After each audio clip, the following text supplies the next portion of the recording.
Good morning. Welcome into 104.5 The Zone. Beautiful day in Middle Tennessee. We're happy to have you here. Lucas and myself, we got you until 1 o'clock. 615-737-1045 is how you get it going. We got a lot of Titans to talk. We got Barrett Sallee coming up in 18 minutes. He's down in Destin covering the SEC spring meetings. Of course, keeping a very, very close eye on all the different voting going on around the conference realignment coming in 2024. So we'll get the latest on that momentarily. Obviously out of practice, got a lot of things to say about Treylon Burks and the quarterbacks. And we'll also talk about, of course, an incredible career for our dear friend, Brett Kern, who retired today officially through the Titans. I was talking to Brett this morning just to say congratulations and, also to try and put him on the radio. I can't Yeah, be. I'll just say the real reason. I mean, I can't. No, Brett is my friend. I'm happy for him. I honestly think that has to be a huge, just like kind of sigh of relief. That's a long time to be doing that specific thing, okay? But also, yes, I would like for our friend to come on the radio show and we could talk about it. I think that'd be fun. But, Brett's obviously got some stuff going on today, so we'll see if we can't get a hold of him at some point. I know that he is going to have a retirement situation with the Titans in a few days, it looks like. Let me double check. So is he officially retiring a Titan? Well, that's the thing. Okay, so he'll be available. Yeah. Oh, Brett's going to be out there. Okay. He's doing a presser today, but I don't know if they have said that he is going to, do the thing Jarrell Casey did, sign the one-day contract to officially retire a Tennessee Titan. Well, yeah, no, I mean, they haven't said that specifically, but that's what he's going to do. He's going to retire as a Tennessee Titan. And obviously last year with the Eagles and started his career as a Bronco. And a fantastic career over the course of 15 years in the NFL. It's such a long time to be doing that. Toledo Rocket legend, Brett Kern. Yes, indeed. But we got to start somewhere, okay? Because a lot of you guys have been yelling at me about where's Bert? Let Bert back on the show. Bert, problematic, super problematic after Thursday. I had to throw him into the shadows for an extended period of time. But actually, it's because he's getting a promotion. He's going to be the new producer for the morning show. He's been helping them out the last couple of days, the last couple of weeks. I know he's fired up about it. It's a great opportunity for Robert, and we're very, very happy for him, even though he's a disaster and he can't be trusted. But they were talking about that this morning on Ramon, Kayla, and Will. I was listening on my drive in to work today, and it was a lovely, sentimental moment with Ramon and Jonathan Schaefer, who is leaving. What is the job again specifically? He is going to be the executive producer of the Big D and Bubba Show. Okay. A country music radio show that comes out of 103.3 right next door to us here at Cumulus, Nashville, and has like 80 affiliates. A massive show and a great gig for Schaefer. And so he's very excited about it. We're happy for our friend Jonathan Schaefer. I honestly think there's not a person, I don't think there's a person in this building more responsible for trying to get me hired here than Schaefer was throughout the course of my career, of which I'm eternally grateful to him. And that is why I say this as his friend. Is he dying? Because that was the most dramatic thing that I've ever heard in my life driving into work this morning. I thought I was listening to a living obituary. I told Lucas, you're going to have to check me on tone because I don't want to sound nasty. I love him to death. I really do. But I was out loud laughing in the car, listening to that driving into work. It's 3 years. Some people graduate college in 3 years. Not even. That's insane to me. And it was just going on and on and on. I thought that we were losing him. And I thought, I can no longer be accused of being the most dramatic person on this radio station anymore. I mean, I guess Schaefer's getting ready to leave, so maybe I am going to be the most dramatic person. But I could not stop laughing between the two of them because I didn't know if there was going to be tears, and I don't know, maybe that's normal. Maybe when Lucas inevitably leaves me, I'll be more in my feels about that stuff, but I could not stop laughing at what was going on this morning on the morning show because he's going to be here tomorrow. Like, he's not going anywhere tomorrow. He's here tomorrow. I have a question. What? Who hurt you?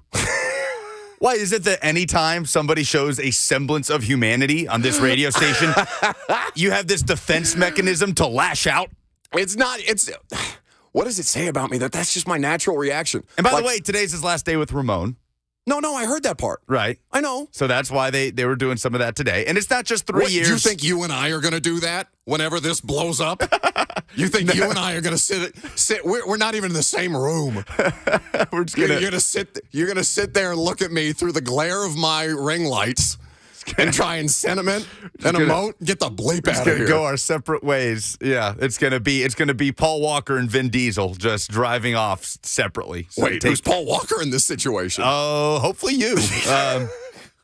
But look, this is what happens when we try and sentiment. Nobody wants to be R.I.P. Paul Walker. So it's Ramon's last day. Yes, I know. Okay, it's not. No, wait. It's not his last day. No, sorry. Oh my God! Not to ring the alarm bells. It's his last day working with Schaefer. We have done this so poorly. Ramon's not going to be here tomorrow. But it's not just 3 years, man. It's way more than that. It's 3 years since Ramon started here and J. Martin Ramon became a show. I know. But the Wake Up Zone, all those years before that, Schaefer's been a pretty critical part of this station for quite a while, since before you even thought about working in radio. So give him a break. What? I mean, I said this as his friend. I said I love him. I said there's not a person in this building more responsible for getting me hired. And so he's probably sitting there in their production meeting right now saying, "Et tu, Brute, you jerk." Ramon did not quit Trippin' Titans on the FNM Bank chat. No, that is not what's happening. You're Ramon mad Foster at me. will be back on the airwaves on Monday. He's just off tomorrow, and tomorrow is Schaefer's last day.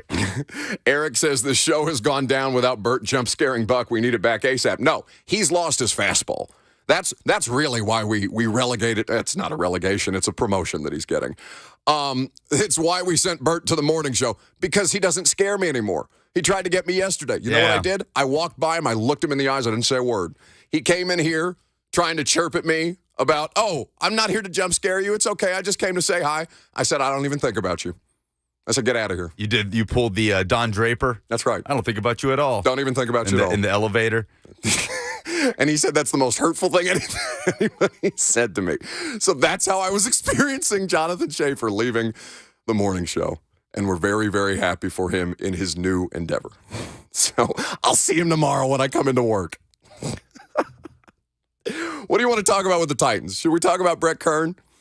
Brett Kern, man. I don't know what my favorite memory of him is, because there are so many on the field. Speaking of eulogizing, see, how do I do these things without sounding like Brett Kern is leaving us? Because he's probably in his car driving around listening. He's probably going to text me saying I'm not dying or something like that. Yeah, I don't know. You just trashed the morning show for the way they're saying goodbye to dear friend Jonathan Schaefer with his time there. So now why don't you pivot to saying goodbye to Brett Kern? I want to hear you do it. Well, this is much less safe. No, I think Brett Kern is incredible. 15 years, no matter what your position is, right? And I honestly think it's even harder as a specialist, because those guys are treated so even more as commodities than I think every other position on the roster. Because it's either you make the kicks or you make the punch, you hit it inside the 20 or you don't. And if you don't, we're going to find somebody who's going to do that for you. And most of the time, the head coach isn't going to think twice about it, right? Specialists are over there doing their thing. And Brett Kern has seen more highs and lows for this franchise than just about anybody. He was the longest tenured Titan for a good period of his career here. And I think that says something. Despite all the turmoil that they were going through, and I mean, like I said, they had some good moments when he got here.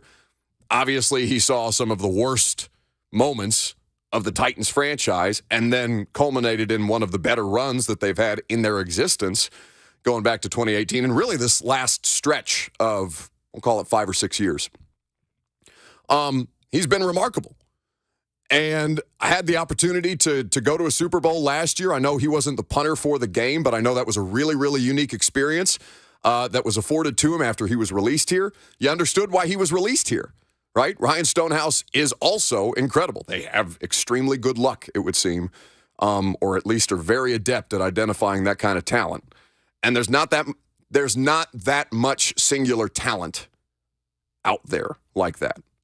So congratulations to Brett. Congratulations to his family. I'm sure it's going to be emotional to an extent. I know he's pumped. I know he's very, very happy because he's got, I don't remember how old Bryce is. I don't think he's in high school yet, but like No. family's still young, right? So now he gets to spend a lot of time with them, and whatever he decides to do, he's going to be great at because Brett's just that kind of dude. Yeah, look forward to seeing him at more Nashville SC games now that he is retired. And congratulations to an incredible career. See, I did that a lot better than I did the Schaefer one. You did. Why is that? Like, why is that? Because I didn't hear Brett Kern doing his own eulogy on the air for 10 minutes on my drive into work. By the way, New England. It's not Schaefer's fault. Wild card weekend in New England 2019 season. Got to be top of the list for me. Oh, my God. I mean, he was as big a part of them.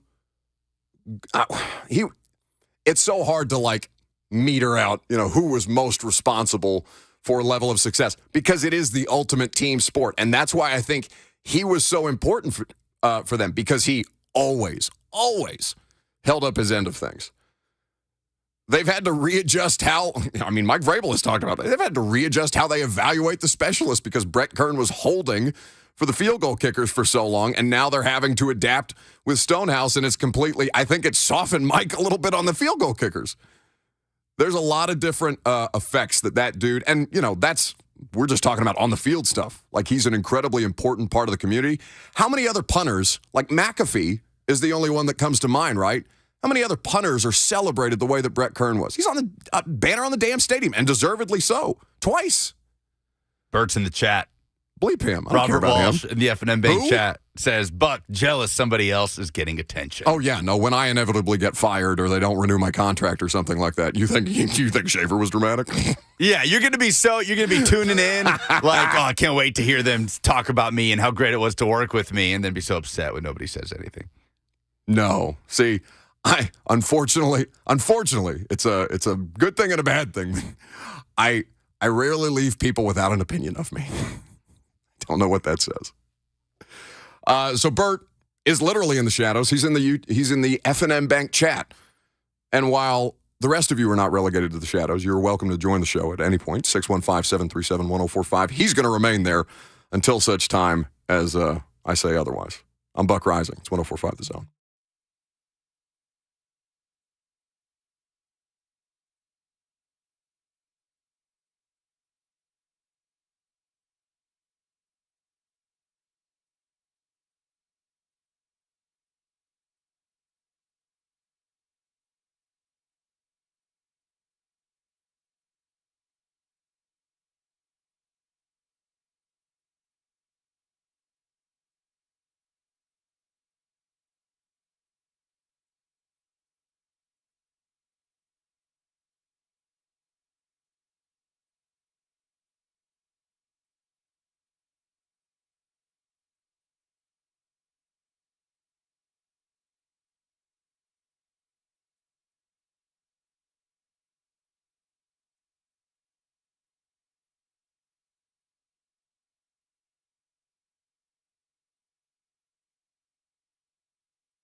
What do you want me to do with this? Fly high, Shafe. No, we're not doing this today. He's not dying. No, he's literally going to be here tomorrow morning. He just got a new job. This drives me insane. He can't like this. Do you think you would like being talked about that way on the air? Like whenever your career comes to a crashing end, and hopefully I'm responsible for it. Probably. Do you want to be publicly eulogized like this? I expect a 3-hour show of public eulogy from you. Yeah. What would I say? Who would you ask to do the eulogy at your funeral? That's a great poll. Yeah, it's a great topic. I think so. I mean, we're going to talk to Barrett Sallee here in just a second. What? Now you're uncomfortable? What's wrong with you? Why don't you open with that question for Barrett? He might say Eli Drinkwitz. He's been really good on a mic lately.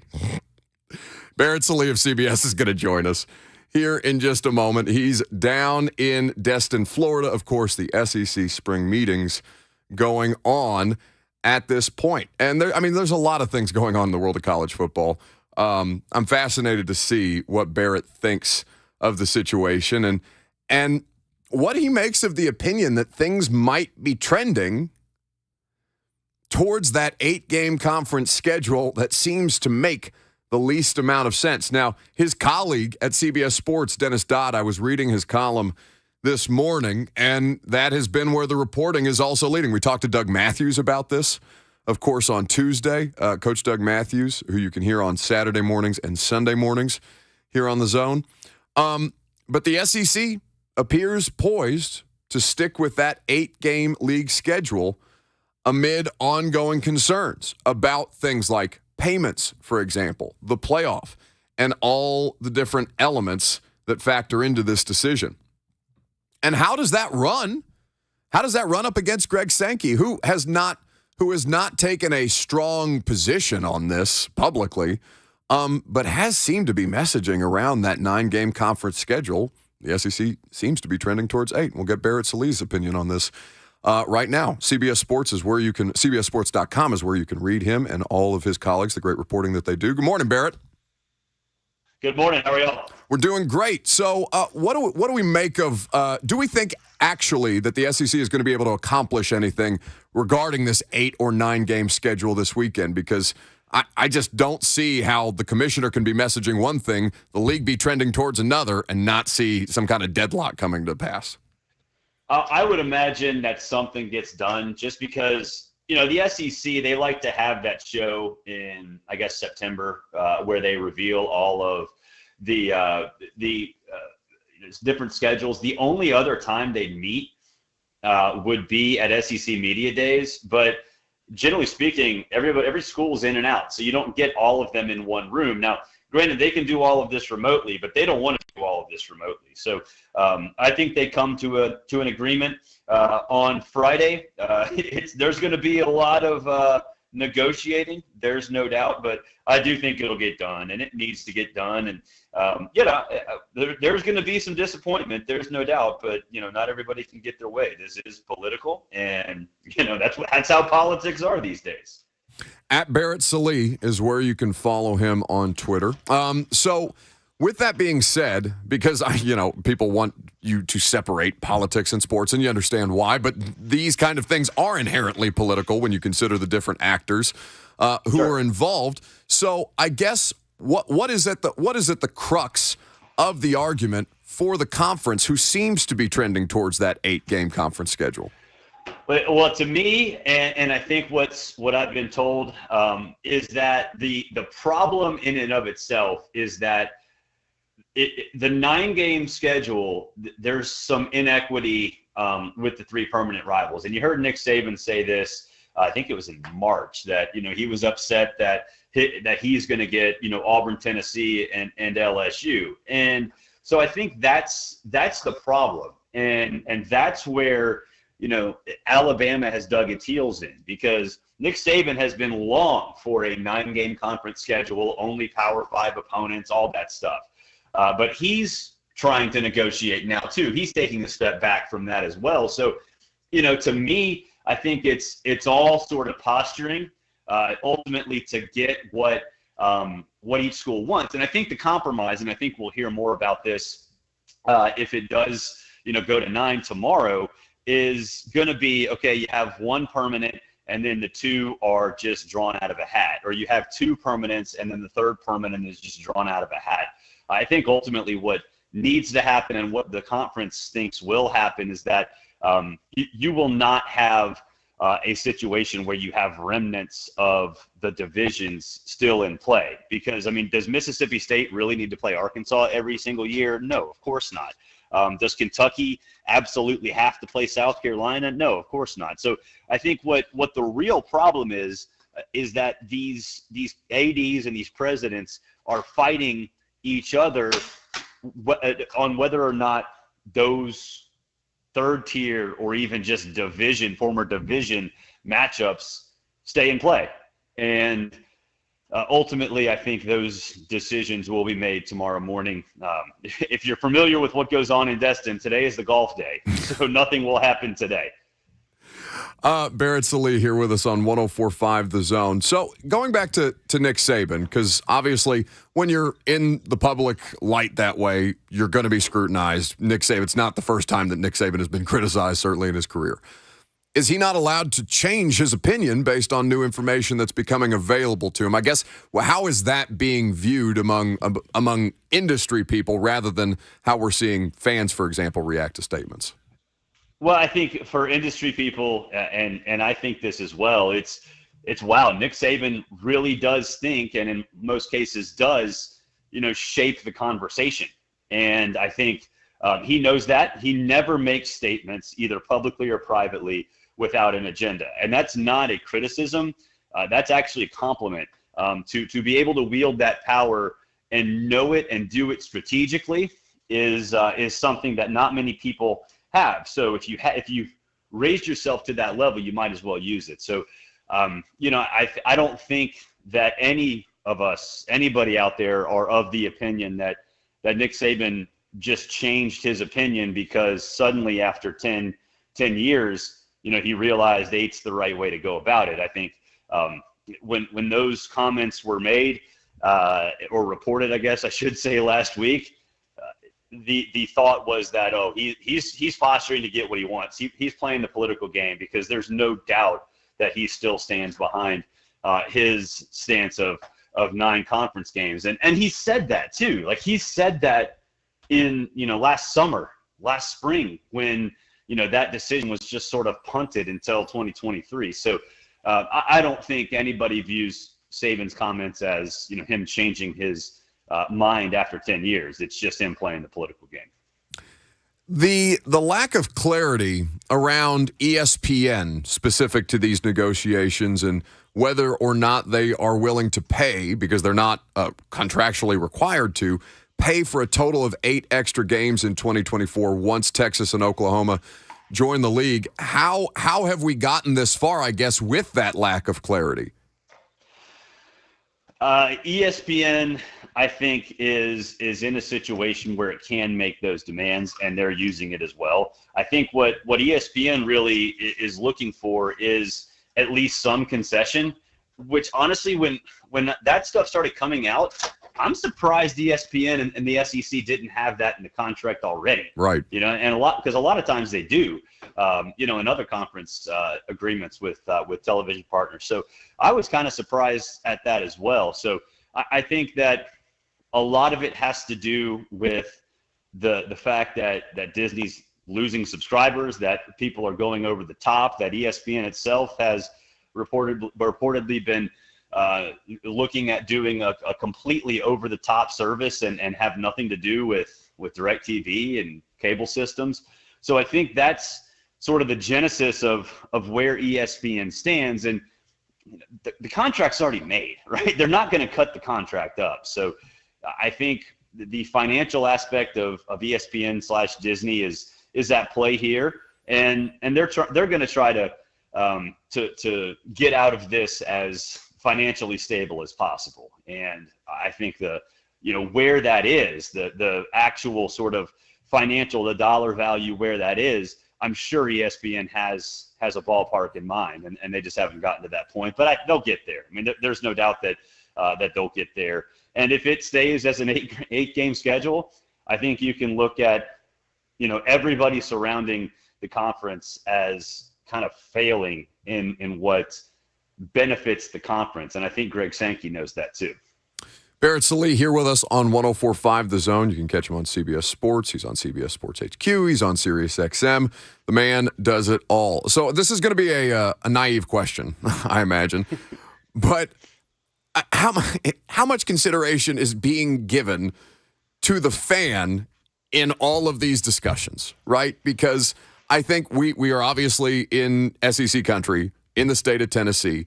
Tennessee fans don't want to see something like, even though their university doesn't seem to back the 9-game conference schedule based on your colleague Dennis Dodd's reporting, it seems to really take away something like the Alabama-Tennessee rivalry or Georgia, Kentucky, all these regular occurring opponents that mean so much to a particular fan base. And, of course, now this is being applied to all SEC programs. How much consideration is truly being given to the fan in these discussions? Well, zero now, because there are 2 finalists, and all of them have drawbacks, and we'll see most rivalries, second or third tier rivalries or whatever, not be played annually. So was there consideration 1, 2, 3 years ago? Maybe. I would say it's minimal, but because this is a business. But at this point, no, the fans have nothing to do with it, because they are going to change. And if they go 7-1 or 6-3, you're going to see those rivalries, those second, third tier rivalries, and in Tennessee's case, the top tier rivalry, disappear on an annual basis. But here's the thing, and I know fans freak out over stuff like that. Fine, I get it. You're going to see each other every other year anyway, right? It's not like it's the current format where I don't even think Texas and A&M and Georgia have ever played in 10 years. Right. Like that's not going to happen. You're going to see each other every other year. So, I know Tennessee fans, if Alabama falls off the schedule, that's heartbreaking in a sense, but it also means Alabama's off your schedule every other year. So that makes things a lot easier to take and makes winning a lot easier as well. So yeah, it's going to suck a little bit, but I mean, I don't think it's nearly as big of a deal as it gets made out to be. Well, my executive producer is desperate to chime in on this conversation because he has been disgusted by all of this. Go ahead, Lucas. Well, it's the fact that we can have both, Barrett, right, with the 9-game format. That you can play teams on a more consistent basis, like A&M in Georgia, like Tennessee playing Mississippi State, whatever it might be, and still get to preserve the rivalries and some secondary. You're right, not all of them would stick around, but Tennessee, for example, would get to preserve the Alabama rivalry. I'm sure they would get the Vanderbilt game, and then I'm not sure what that third game that Tennessee gets would be, whether it's Kentucky or Florida, or maybe neither of those schools. But either way, I feel like you can get both with the 9-game format, preserving rivalries on an annual basis and being able to play teams that you don't typically see more often, and just an extra conference game on the slate that benefits everybody. And the amount of weight that schools concerned about bowl eligibility are pulling is also part of what bothers me in this. And he needs to preface all that by saying that he went to Tennessee, he just beat Alabama, and he thinks he can do it again. Well, I don't think bowl eligibility has anything to do with it, honestly. But I think you're right. If they go 6-3 and Alabama and Tennessee is preserved, Tennessee gets Vandy, and Auburn gets Alabama. Look, I get that, and that might be how they settle on it. But I think it cannot be 3 of the same team every year, because in Tennessee's case, all right. Let's just say it's Vandy and Alabama. What happens to Tennessee, Georgia? What happens to Tennessee, Florida? What happens to Georgia, Florida? Because Georgia's got a bunch of rivals too. So I think what could happen is, and this is my idea, and I've said this for years, and I think it would be awesome. If you're going to do the 6-3 rotation, give 2 permanent rivals, and then draw the third out of a hat. Make it a TV show, right? Because they like to release this schedule for the next year in September or October. That can be beefed up and more entertaining if you just draw them out of the hat. So, yeah, I mean, I think Tennessee's in an interesting spot because there are so many rivalries. Its primary rival it doesn't reciprocate as the primary rival. And so I think Tennessee fans are going to have to accept a loss. Not a loss on the field, but a loss in terms of a rivalry, whether it be a second or third tier. So if it is one, if there is only one permanent rival, yeah, you're going to get Tennessee, Alabama every other year. If it's three, like what Nick Saban was afraid of, then Alabama's going to get screwed. I don't think Tennessee fans have an issue with that, but it's the truth. It's the truth. So settle on it with a 6-3 format with two permanents, and I draw the third out of a hat. One thing I think that they're trying to do, which I don't understand this at all, is they're trying to preserve divisional rivalries. Third tier, just divisions that, not rivalries, they just played in the division. If you're going to do away with divisions, do away with divisions. It's just, I think that's one thing that the SEC is trying to maintain, which I think is utterly ridiculous. At Barrett Sallee, CBSSports.com, CBS Sports HQ, Sirius XM. You can find him in a variety of different places doing great work on the sport of college football. Barrett, thank you so much for joining us. We really, really appreciate the insight. Thanks, y'all. My pleasure. That's Barrett Sallee with us on 104.5 The Zone. So Tennessee fans, you're going to accept a loss here. And in my head, I was thinking, yeah, because they handled that real well. Yeah, I mean, the losses you would accept. Okay, so it'd be essentially losing every permanent rival you have other than Vanderbilt, not playing Florida every year, not playing Kentucky every year, not playing Alabama every year, if it is indeed the 8-game format. I think, well, I don't want to cut you off. Go ahead. Well, and from my perspective, I'm not just looking at it as what I lose as a Tennessee fan. I'm also looking at it as what I am losing as an SEC fan on different rivalries that I want to see played every year. I used the example yesterday. Texas has not played Texas A&M since A&M came to the SEC, I believe, since 2012. That was a marquee. That was a fantastic rivalry. And so it would stand to reason that in a 9-game format, Texas would not only get to revive that rivalry, they would keep the Red River rivalry with Oklahoma, and they'd get to revive an old Southwest Conference rivalry with Arkansas. So it's auxiliary things like that I feel like fans are also losing out on, not just Tennessee getting saddled with Vanderbilt as their only permanent opponent every year. You care so much. You and so many other people care so much about this sport. Does it bother you at all that they don't seem to care very much about you? And you're used to that, right? I mean, that's just the business of sports. Sure, but you don't sound used to it. You know what I'm saying? Like, he just provided you their solution. Yeah. Well, you're not going to play Alabama every year, but you'll play them every other year. And that's how suits are looking at it, right? Right. They don't care about the Southwest Conference. They care about, can we maximize profitability? Does it benefit our network partners to pay more money for games that they didn't contractually agree to pay more money for? And would they be even willing to do that at this point? Because I don't know if you're reading the reporting on Disney and ABC and ESPN specifically, but they've got some things to figure out there. Yeah. So and I think every sports fan has to come to terms with this. I talk about this with athletes and fans all the time. Athletes don't care as much about your team as you do. Like, they care about making their paycheck. Most of them, the vast majority. And in the same way that, so many people are so passionate, and that's the passion. The passion of college football is, I think, what separates it the most from the NFL, which I don't think anybody is disputing, is America's most popular sport.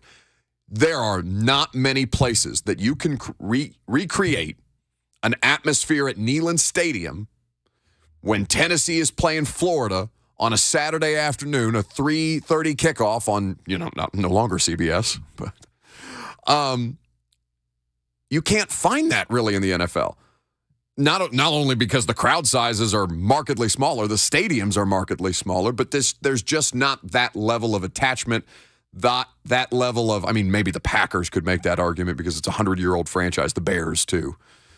But there's just not that level of investment from NFL fans in their teams the same way that you see that replicated specifically in college football and more specifically in the SEC, where it is super tribal. I don't got to tell you guys. And what are you going to do with that extra game then? Okay, so you're playing a 9-game format, an 8-game format instead of a 9, which is what you play now.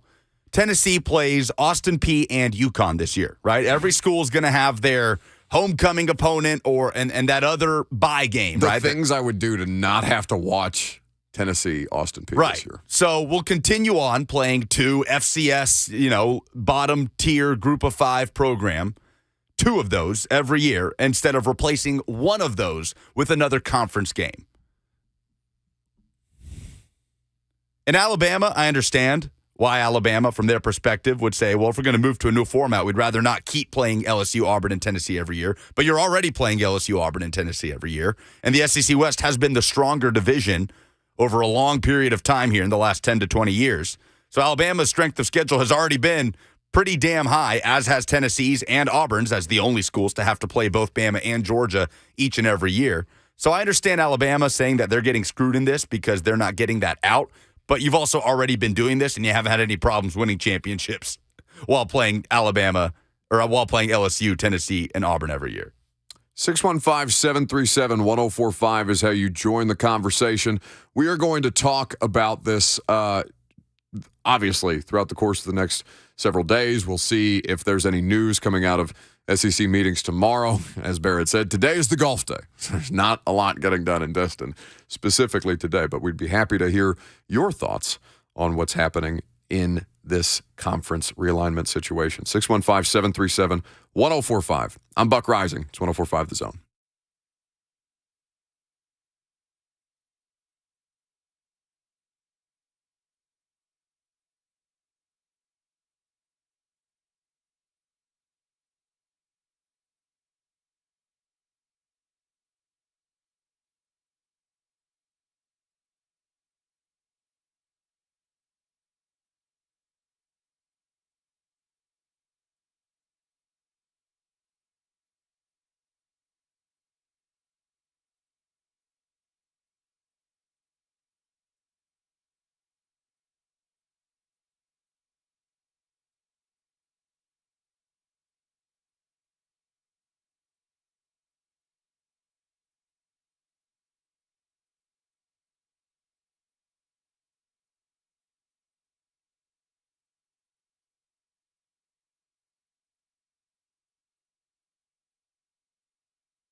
So, a lot of people angsty about what the SEC gets ready or is getting ready to make a decision on. Trending towards an 8-game conference schedule instead of 9. One annual recurring opponent for Tennessee. That would likely be, almost inevitably, be Vanderbilt. And I think that's what's at the core of at least what I'm seeing, right?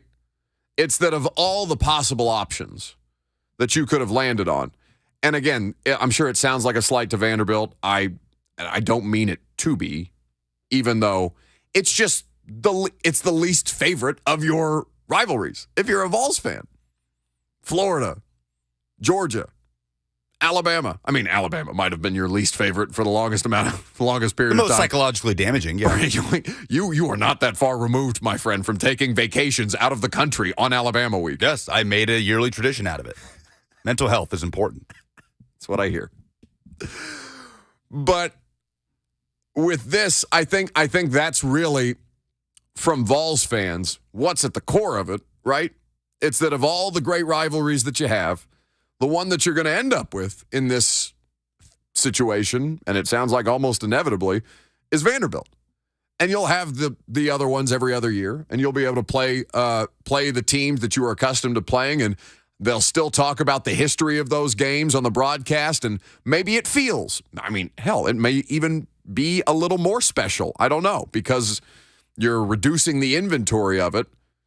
I don't know what the effect of that is going to be. I'm really fascinated to see what the effect of that is going to be, because I don't know if that's going to make people value those games, those matchups more, or if it's going to make that feel like it's not a rivalry anymore, because, it's that specific team on that specific date, and that's what we've been doing for my entire lifetime.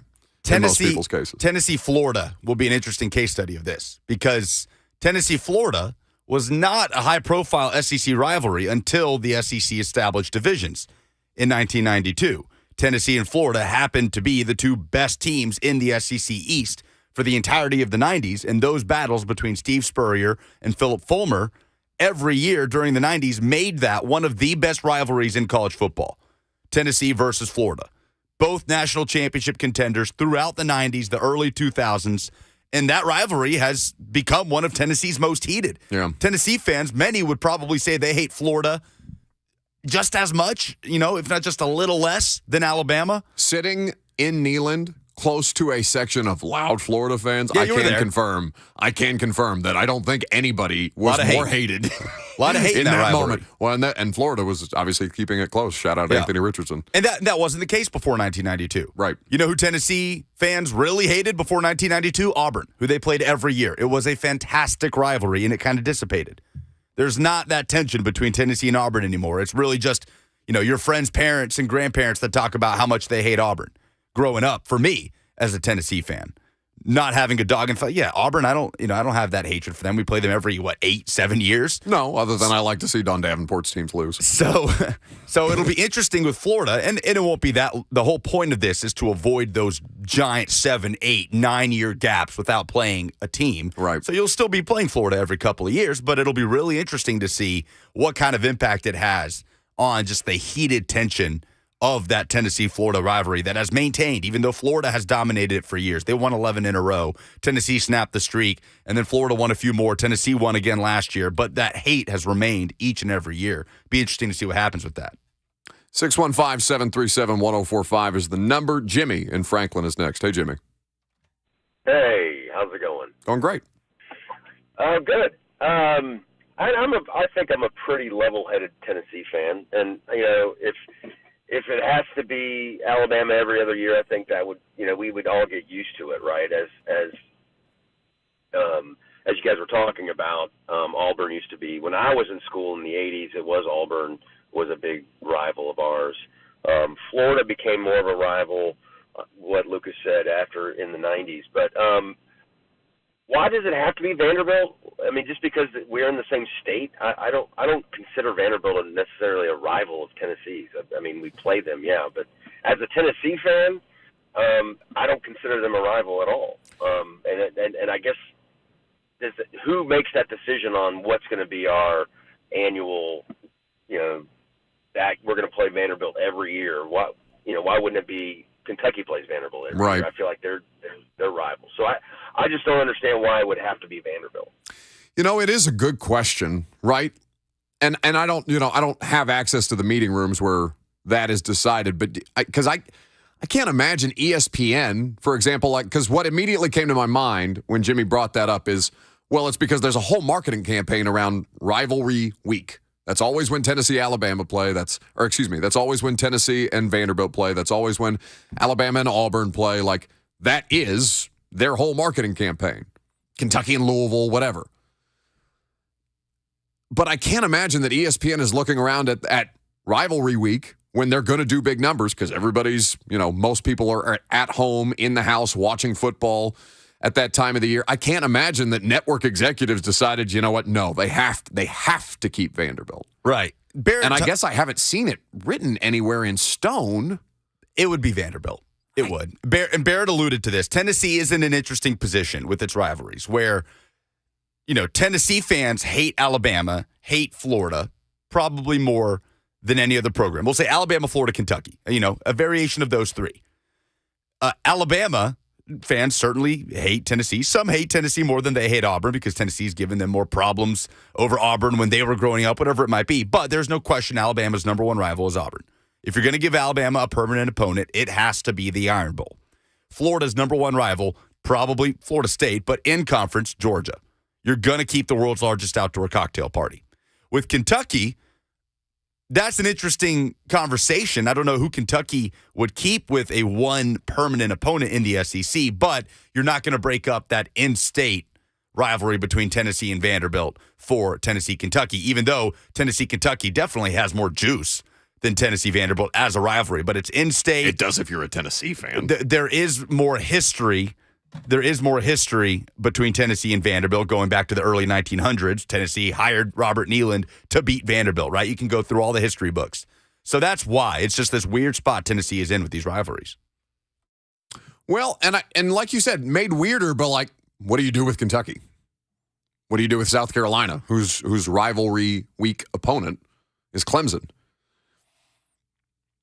I'm fascinated to see how this all plays out. And honestly, if they actually come to a decision, because there's nothing that dictates that they have to right now. But it does sound, and at least based on the informed opinions of Barrett Sallee, it does sound like there is going to be some form of resolution and negotiations in the interim tomorrow.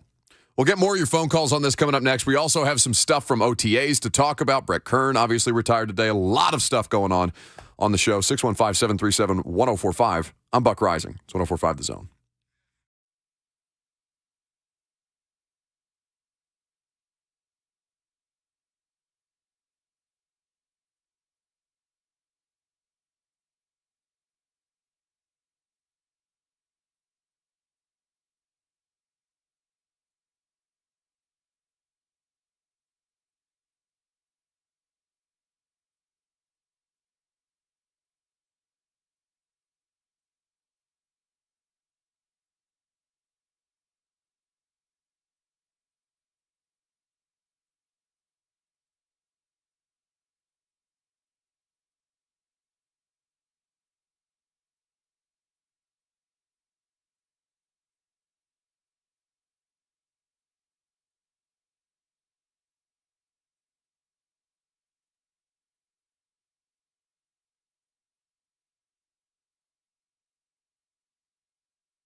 It is 11:02. Good morning from the Superbook.com sports desk. I'm Lucas Panzica. Former Titans punter Brett Kern is calling it a career after 15 years. Kern joined the Titans in 2009 and remained through the 2021 season, setting numerous franchise records. He spent part of last season as a Philadelphia Eagle, but the Titans will hold a press conference today at 1 p.m. Women's College World Series gets underway in Oklahoma City today. Tennessee taking on Alabama. First pitch happening right now. Lady Vols taking part in their 8th program College World Series. First time since 2015. For all your foundation repair and waterproofing needs, visit USSTN.com. Breaking news at once and your home for the Titans and Vols. This is 104.5 The Zone.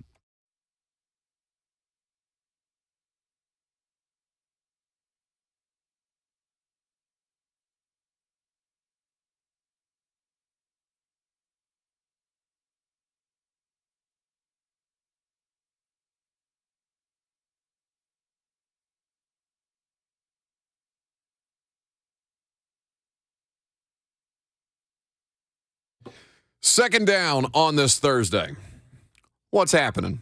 Lovely to have you guys here on the show. 615-737-1045. That's how you get in if you want to. Or on the F&M Bank Chat. Facebook Live, Twitter, YouTube, and Twitch. Live streaming there as well. We are going to get into some DeAndre Hopkins news that is interesting, having to do with the AFC South. I'll tell you what's going on with that at 11:20. But in the meantime, not just because Barrett Sallee was on the show today, but because SEC meetings are going on, we've been talking about the idea of the 8-conference game schedule, the 9-conference game schedule, cost-benefit analysis of both. The SEC appears to be trending towards that 8-game conference schedule, which would, of course, protect the least amount of rivalries on an annual basis of all these solutions, which is at the core of the fan complaint, and it's what the league and the networks are telling you, it doesn't really matter. You guys will still see Alabama every other year. So we've been talking about this, and obviously this has spurred a lot of discussion because SEC fans are passionate. And I know a lot of you guys, Lucas brought up the example of Auburn, for example. Auburn, a historic Tennessee rival that has faded substantially. In the when was the last... When was that annual series disbanded? 92, when they came up with divisions. Okay. Yeah, Roy Kramer, the SEC commissioner at the time. It was a controversial thing to do in 1992. But yes, when the SEC went into an East and West is basically when that annual rivalry came to a close. So the interesting note, before we get back to the phones, because you guys are passionate about this, it appears, based on Dennis Dodd's reporting, only 5 schools of the SEC's 14 current members support a 9-game league slate. Can you guess the 5? That Dennis Dodd is reporting support 9 games. Support 9 games. There's 5 institutions that do, for reference, they need a simple majority of 8 for the deciding vote. I'm going to say Missouri. Is 1. Drinkwitz has been public about that. Yep. I will say LSU. 2. Brian Kelly has been, heck yeah, we won Alabama every year. Yeah. So Tennessee's not on the list, you're saying? No. I'm going to go outside the box, South Carolina. Nope. No? Two SEC East teams left and 1 SEC West team. Ooh, is the West team A&M? It is. That's 3. Are the 2 East teams Georgia? 4. And Florida? 5. Is there any reason why you think they might be more inclined, those 3? Because I don't know that I would have guessed A&M. I don't know that I would have guessed. Georgia makes sense. Georgia's on top of everything, and they think they smell blood. Yeah, in all likelihood, because Nick Saban is now no, no, not so fast. Yeah, I still have one card to play, and it's my voice matters more than yours. To be honest with you, isn't that what Barrett Sallee said to an effect? How much that singular individual in a room full of giant egos and paychecks, that dude, Nick Saban, still matters more than you. Yeah, I'd imagine Georgia does not want to lose the South's oldest rivalry with Auburn each and every year. I would imagine, Florida and Georgia would likely be each other's single permanent opponents, but you don't want to risk losing the world's largest outdoor cocktail party with how much revenue that brings in for both of those at a neutral site in Jacksonville. And with Missouri, it is interesting because they are one of these schools that could benefit from an 8-game slate. Mm-hmm. So I do have to tip my cap to them and Brian Kelly, who has been very public in saying, I came here to play the best every single year, so I'm not going to get up on this mic and say, no, I'd love to avoid playing Alabama. Again, I think Brian Kelly might slightly be prisoner of the moment with how much success they had immediately at LSU. But who knows? 615-737-1045 is the number. Let's go to John in Donaldson next. Hey, John. Okay, maybe it was because my high school was across the street from Vanderbilt. I was a 23-year season ticket holder at UT. Vanderbilt and Alabama are our two main rivals. I got a piece of the goalpost from the '84 win. And my wife was a member of the Pride of the Southland. But the Vanderbilt game in Nashville means more to us Middle Tennessee Vol fans than Florida. You guys have a great day. Hey, thanks so much for the call, John. We appreciate it. So again, there may be people who hold that opinion. I cannot speak for Middle Tennessee Vol fans. Now, obviously, that's a very specific segment of the population, but it's not inconsequential. Yeah, that's an interesting perspective, for sure. Uncle Bob in Spring Hill up next. What's happening? Hey, good morning. Thanks for taking the call. I just want to, my huge vote is going for the 9 games. I just wish everybody could play everybody, I think. Georgia hasn't been to College Station ever. I think it's not right. But then they throw Texas and Oklahoma in there. It gets kind of complicated. But anyway, 9 games I think would be better. I wish everybody play everybody. If I could, just for a moment, I've balled forever. Haven't missed a game with the season tickets on TV or radio. Hadn't missed a game in 45 years. Okay, and I have to say that one of the best games I ever saw, because about Auburn, was in 1985. Tony Robinson. Auburn was number 1. They had Bo Jackson. We shut him down. And next week, Robinson was on the cover of Sports Illustrated. And that was a great, great game that day. Of course, Robinson gets in trouble and messes everything up. But anyway, thanks for listening, and God bless all of you. No, absolutely. Thank you for the call. It does. I mean, you want the most amount of football. You want the most amount of compelling football. Again, what Bob is saying there, I think, speaks to the most amount of people. The most amount of people. And it's unfortunate that this is not, that the SEC, I mean, it is, I guess, in theory, Democratic, because they are voting on this, but that the people that it most directly impacts, you don't really have a say. And that's, I struggle with it, right? Because I understand capitalism. I understand that more money is better than less in almost every circumstance. But I do think that you harm after a while, right? After you continue to chip away at it. And this doesn't feel like much of a chip. This doesn't feel like an ice pick. This feels like you're getting hacked a little bit. And I'm not somebody who's a staunch defender of tradition and all these things. I'm not somebody who, I guess, sentiments that way about it. But I still think that at some point, do they not run the risk of harming the consumer to an extent, of denigrating that interest? Because what I feel like is I'm seeing more and more, for one reason or another, and it's not specific to 8 conference games versus 9 conference games, but just the general approach to college football. An NFL model is what I see being pursued to an extent, not completely. It's not one for one. And they're trying to take the parts from the NFL that clearly and obviously work and apply them to college football. And they're probably going to be successful with that. But does that benefit the sport the most? And is that what's important to the people who are making the decisions for the sport? That, I think, is what fans ultimately struggle with. Eric in Columbia is next. Hey, Eric. Buck, how's it going? Going great. Hey, I'm frustrated about this schedule change in a couple of years. I mean, I feel like, just like exactly what you said, I feel like it's going to take fans out of the stands and everything because there's such a rich history and tradition with these rivalries. If you take, say, Alabama away and you take Florida away and say a South Carolina or something like that, which we owe them from that game they had last year in Neyland, I just feel like that's just, it's going to make college football, I don't know, it's going to definitely turn me off. You need to keep the rich tradition and the history together. That's what I think. Eric, it's going to turn you off, but are you going to stop watching, right? Like, are you literally going to turn it off? Because that's basically what this is a bet on. You're not going to turn it off.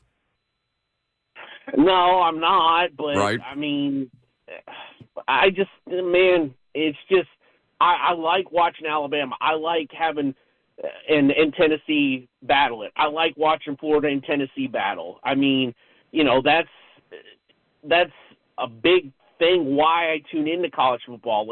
For an example, let's say they do this in the SEC. What's to say they won't do it in the Big Ten? What, are you going to take Ohio State away from Michigan? You're going to take Michigan State away from Michigan too, or whatever? That's why you tune in. You like those games. That's my opinion on it. No, I'm with you. And they're not going to do that in the Big Ten. If this happens, the SEC will be the only power conference team with 16 or more member institutions that would have just 8 regular season conference games. So wait, USC and UCLA make how many in the Big Ten now? 16. I'd be curious to see what kind of precedent this sets, though.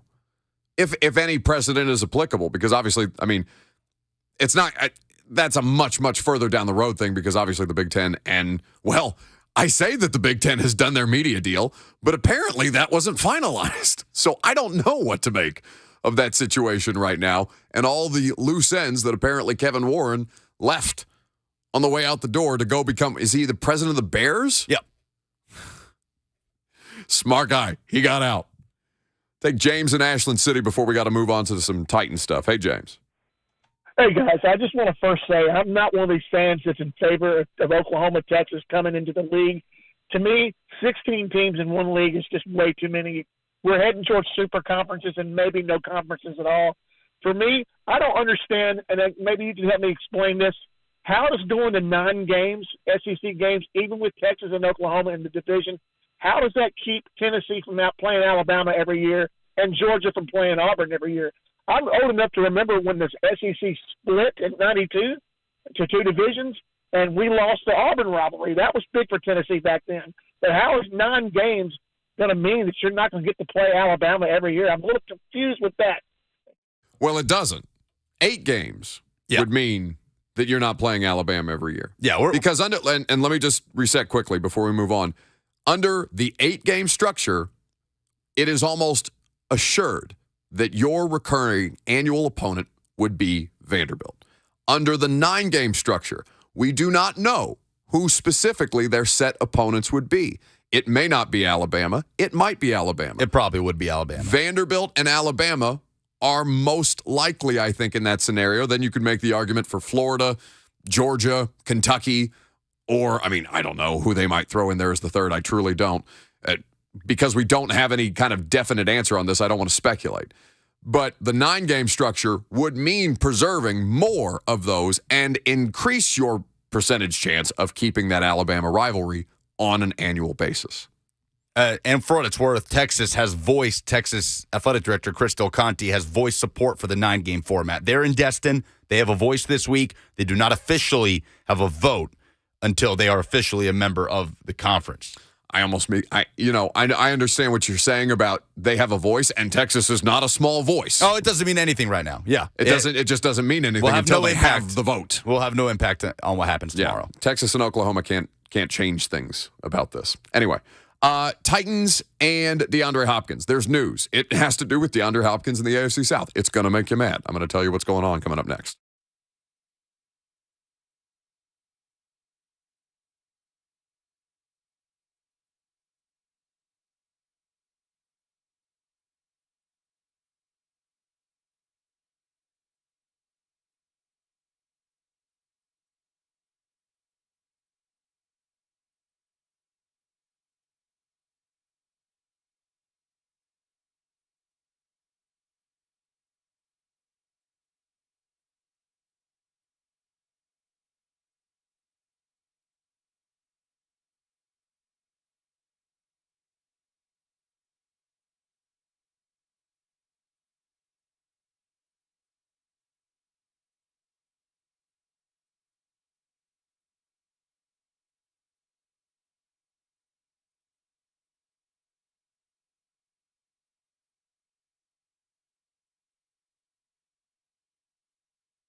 So we've got a retirement press conference at 1 o'clock. I don't know. Are you guys going to carry that on Blaine and Mickey? How's that going to work? We could check in on it. Okay. Check in on the MV punter. Brett Kern retiring as a Titan today at 1 p.m. I'm going to scoot on out there after the radio show. I won't be there for the start of it, but be able to catch up with him a little bit afterwards. Incredible career by Brett, and I know he's very, very excited about moving on, or at least putting to rest this particular chapter, which is not easy for professional athletes to do, especially somebody who's been doing it as a pro for 15 years, going beyond that. I mean, God knows how much time you commit to being a professional athlete, going back through all the different years, all the different hours, no matter what position you are. So congratulations to Brett. Very happy for him. Meanwhile, Titans roster issues. What would you say is the best position on the roster? I think we've had this conversation. Yeah, we've talked had the deepest. Deepest. So let's say deepest or best. You can, whichever you prefer. It might be quarterback. I think deepest is quarterback. The only position that, which is funny because the other two behind the one were not good yesterday, and that's unfortunate because it's really not fair to them. We only get to see 1 day a week, and so they could have been great today. They could have been great, 2 days ago, but the 1 day that we were out there, oof. I think Titans fans should feel good about the defensive line. The signing that they made, Jaleel, I'm blanking on his last name. Jaleel Johnson. Just kind of scrolling through some of the information on him, it sounds like that is a good depth move. I asked Mike Vrabel about it yesterday. He said he can play both positions on the interior, which means relief for Jeff and, theoretically it could be Jeff, Danico, or Tart, depending on who they're playing on the inside. But the best position on the roster might be punter with Stonehouse. Did you see somebody tweet us this? Was it Fox Sports? No, it was CBS Sports, a push notification. You said Fox? No, the answer was CBS. It was not actually Fox. But somebody tweeted us this push notification. Jay Evans on Twitter. CBS Sports, he gets a notification. 3-time pro. The headline is, Titans need a new punter. What? Because 3-time Pro Bowl punter Brett Kern announced his retirement from the Titans after 15 NFL seasons. So he looked down at his phone and saw Titans need a new punter, and maybe had a mini panic. Or God knows. Come on, CBS. Do better. Why is it always them? It's not CBS. I mean, it's always the time. It really is. Like, I know there is something deeply ingrained in the Titans fan psyche where you have been told your entire life and been shown your entire life that people outside of your state don't care about your football team. So they're not going to talk about it unless they have to. But then it gets reinforced with things like that push notification from the CBS Sports app. Titans need a new punter. 3-time Pro Bowl punter Brett Kern announces retirement from Titans after 15 NFL seasons, which is, of course, almost, it's not completely inaccurate, but it is very much inaccurate. Misleading. Titans need a new punter. Come on, CBS. Jameson in the FNM Bank chat says CBS also said some dumb stuff about Henry and Tannehill being on the decline yesterday. Well, I think he might be getting confused with Bill Barnwell of ESPN, who in his ranking of NFL off seasons, remember he put the Titans dead last? Mm-hmm. And in his blurb, he wrote that Tannehill, and I think James, because Blaine and Mickey brought this up yesterday, he wrote that Tannehill and Henry have been on the decline for the last couple of years, which statistically is accurate. Sure, not really for Henry, but... No, Derrick just had the second best rushing season of his career. You could point to fumbles, sure, but other than that, how can you tell me Derrick Henry's been on a decline the last 2 years? See, the fumbles are such a weird thing because it's like he had no idea what had changed. He never fumbled. That's not true. He has had fumbles previously in his career. But, he was a liability last year. You want to talk about quiet things that aren't said very loud? And we did talk about it a great deal, but there were so many other issues, and you could hardly fault Derrick for why they were falling apart at the seams. But, just think about that Jags game at home. How much of that got turned because literally the turnovers. And also they couldn't touch Trevor Lawrence, and he killed them, which is not Derrick Henry's fault. But and I'm not saying that it's a one-to-one comparison, but Derrick Henry's fumble issue last year that he could literally not get a grip on versus something that got thrown in my face yesterday, which is I haven't forgotten about Ryan Tannehill's 3-interception Cincinnati game. And I'm just like, come on, man. Are you kidding me? Is it because Tannehill is the quarterback?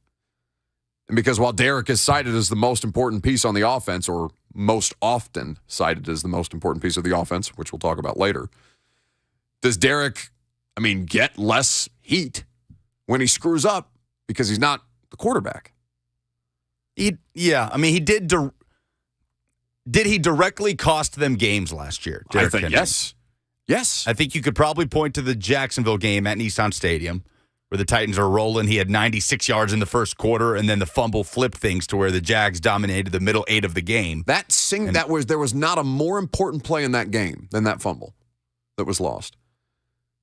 And I would have to go through and look specifically at the stretch of games, because there were a stretch of games when he was doing it, like on a regular basis. And you could argue, all right, did this one play make a difference in that game versus that one play in another game, right?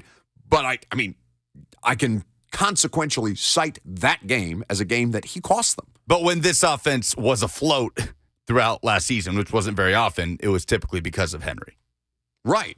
But again, that speaks to the ceiling of what the offense is, which is why we're going to talk about Derrick and Treylon Burks in the noon hour. Meanwhile, there's this Hopkins report, okay? And the report is from our buddy, Brooks Cabina at the Houston Chronicle. Houston, you say? DeAndre Hopkins is interested in rejoining the Texans per source. Hopkins was officially released by the Cardinals Tuesday. New regime, emerging team that needs a wide receiver. Remember that they just traded, or not just, but they did trade Brandon Cooks away. What Brooks is asking is, the questions are, do they have the cap space? Do they spend the money on DeAndre Hopkins? I want you to hear this Albert Breer clip, all right? Because he's talking about the value specific to DeAndre Hopkins. We were kind of speculating, is the best word, about what he might cost based on the Odell Beckham Jr. contract as a construct to work off of. But this is Albert Breer providing some more context.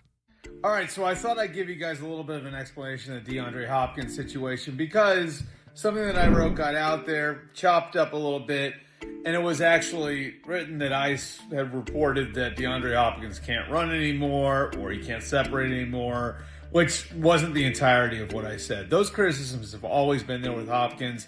Going back to his time in Houston, you've always had to be fast around him.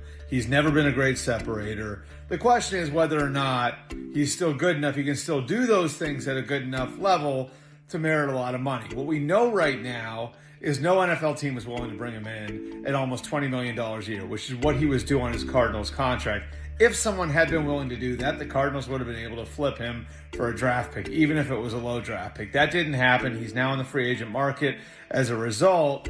And now we're going to see what the NFL believes he is. And this is the true indicator of where the NFL stands on him. Now, what do I think he is? I don't know that he's the kind of guy you can build an entire offense around, but he can help you. And if you look, I think there are going to be some teams out there, some contenders that are going to offer him incentive-laden deals. And to me, this comes down to where his priorities are. I think what the Chiefs sold him is actually very logical as far as thinking about what could be a price tag for him. They offered him a deal with a low base, with incentives, with the idea that he could have the kind of year this year that Juju Smith had last year to try and earn a contract in 2024 like Juju did for 2023. The other thing he could do is he could go to a place where he has less of a chance to win and take the money, which no one would blame him for doing since he turns 31 years old next week. Either way, he's not the player that he was a couple of years ago. He's not the player he was in Houston, certainly. Not the player he was even a couple of years ago in Arizona. The question is how you value him, and we're going to find out real soon just how the NFL values him. All right, so there's a lot there, right? And also, damn that music. It's louder than Breer. I don't know why outlets do that. Maybe it's because you need to keep people's attention on television, and that's a television clip. Either way. So we know that the Chiefs and the Bills were the two most consistently interested teams, really the only two teams with reported interest that I've seen in DeAndre Hopkins. For a trade. For a trade, and now that he's officially a free agent, continuing those discussions.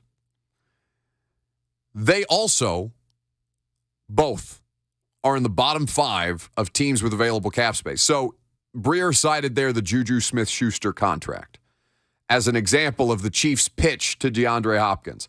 So he signed a 1-year, $3.76 million contract with Kansas City last year.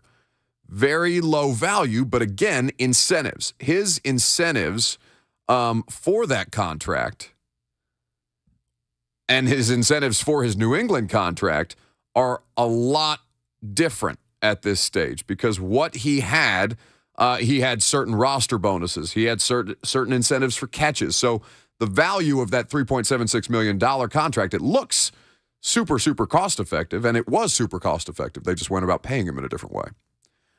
Now, you can do that with Hopkins.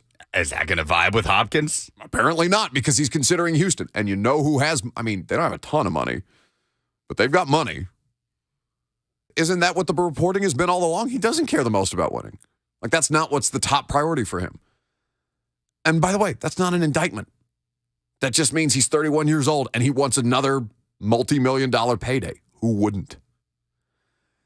But I think what we're finding, so Breer ended that clip, right, with we're about to find out what the NFL thinks of DeAndre Hopkins. The NFL's telling us what they think of DeAndre Hopkins. It's two contenders who are offering him far less than he is accustomed to making with incentives and the opportunity to win. Two places that are not necessarily, I mean, if you had to pick two places to live, Buffalo, I might rank Buffalo lowest on the 32 NFL cities. And I hate Jacksonville. You'd rather live in Buffalo than Green Bay? You're asking I'd rather live in Green Bay than Buffalo. Well, I don't know. Pick one. It's 31 and 32, no matter how you stack them. Those are terrible, 100%. Terrible places. And Jacksonville, I wish it'd sink into the sea. And that's, I have no rooting allegiance whatsoever other than that place sucks. At least there's a beach. Yeah, but it's 45 minutes away. Like, I just go to Jack's Beach. I don't want to live in Jacksonville. Terrible place. Anyway. So if your pitch is 3.76 and Kansas City, okay, how about 12 up to 15 and come back to Houston, bud? You love it here. People love you here. We could do great things together. It's a young quarterback, but he's got a lot of pop. Him and D'Amico Ryans would have crossed paths, would they not have? Or is D'Amico Ryans that much? As a player? I don't think when D'Amico was playing for the Texans? Or just in terms of, I mean, D'Amico Ryans is not an old man.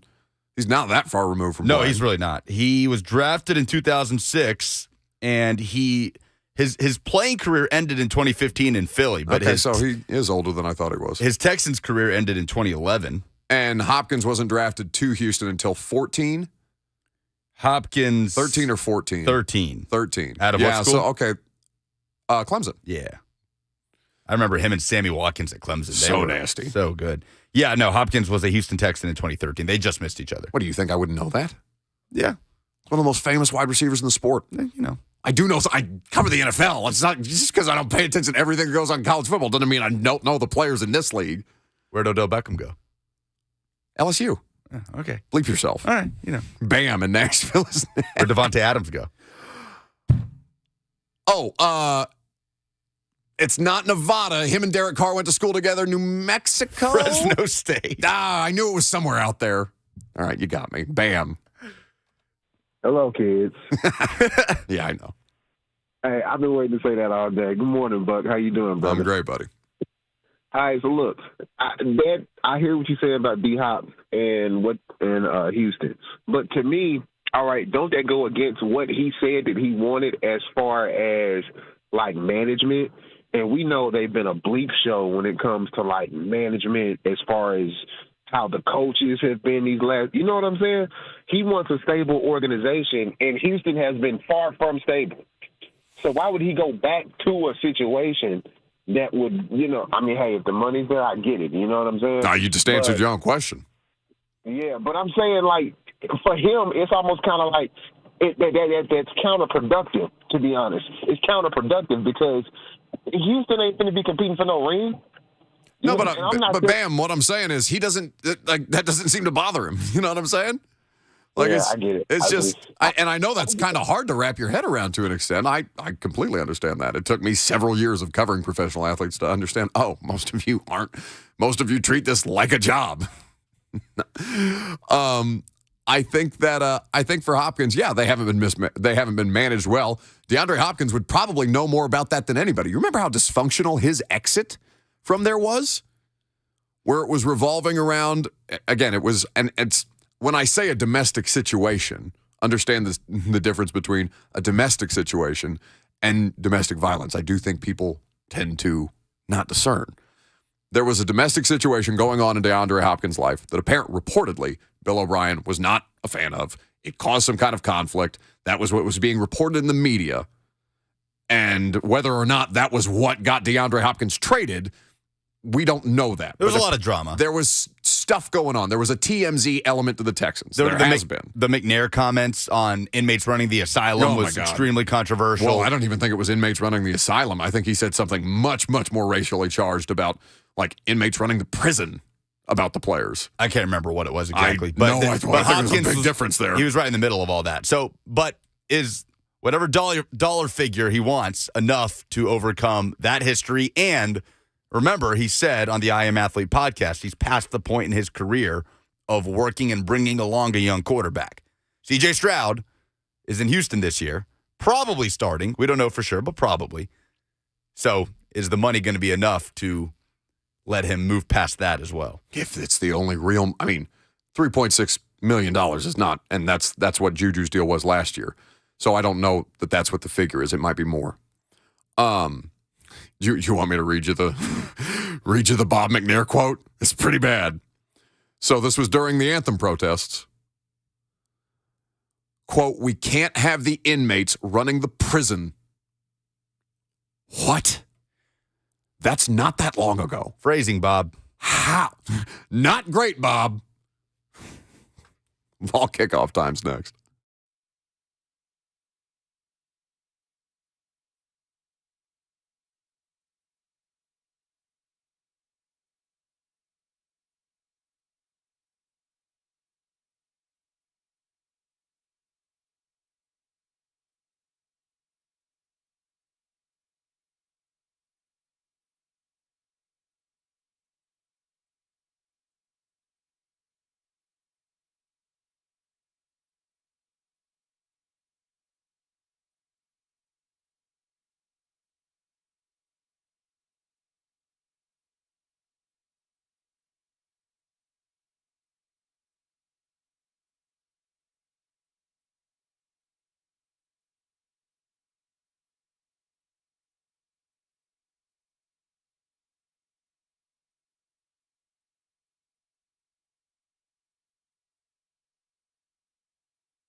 Titans on the practice field yesterday. We'll get back to the most talked about player coming out of Titans OTAs here in just a second. But we do have some kickoff times now officially for a couple of Vols games. The first one, the opener, here in Nashville at Nissan Stadium. Vols as the home team, I assume? What? Is that a safe assumption? I don't know. I might be wrong. I think it's technically a neutral site game. Okay. So Virginia and Tennessee. And we have a kickoff time for that, don't we? Early game, 11 a.m. It's going to be nice and hot. Sun in the sky That sucks. at Nissan Stadium. That's just such a... I mean, Neyland, just based on that one experience, doesn't look like it's that much better protected from the elements, but damn.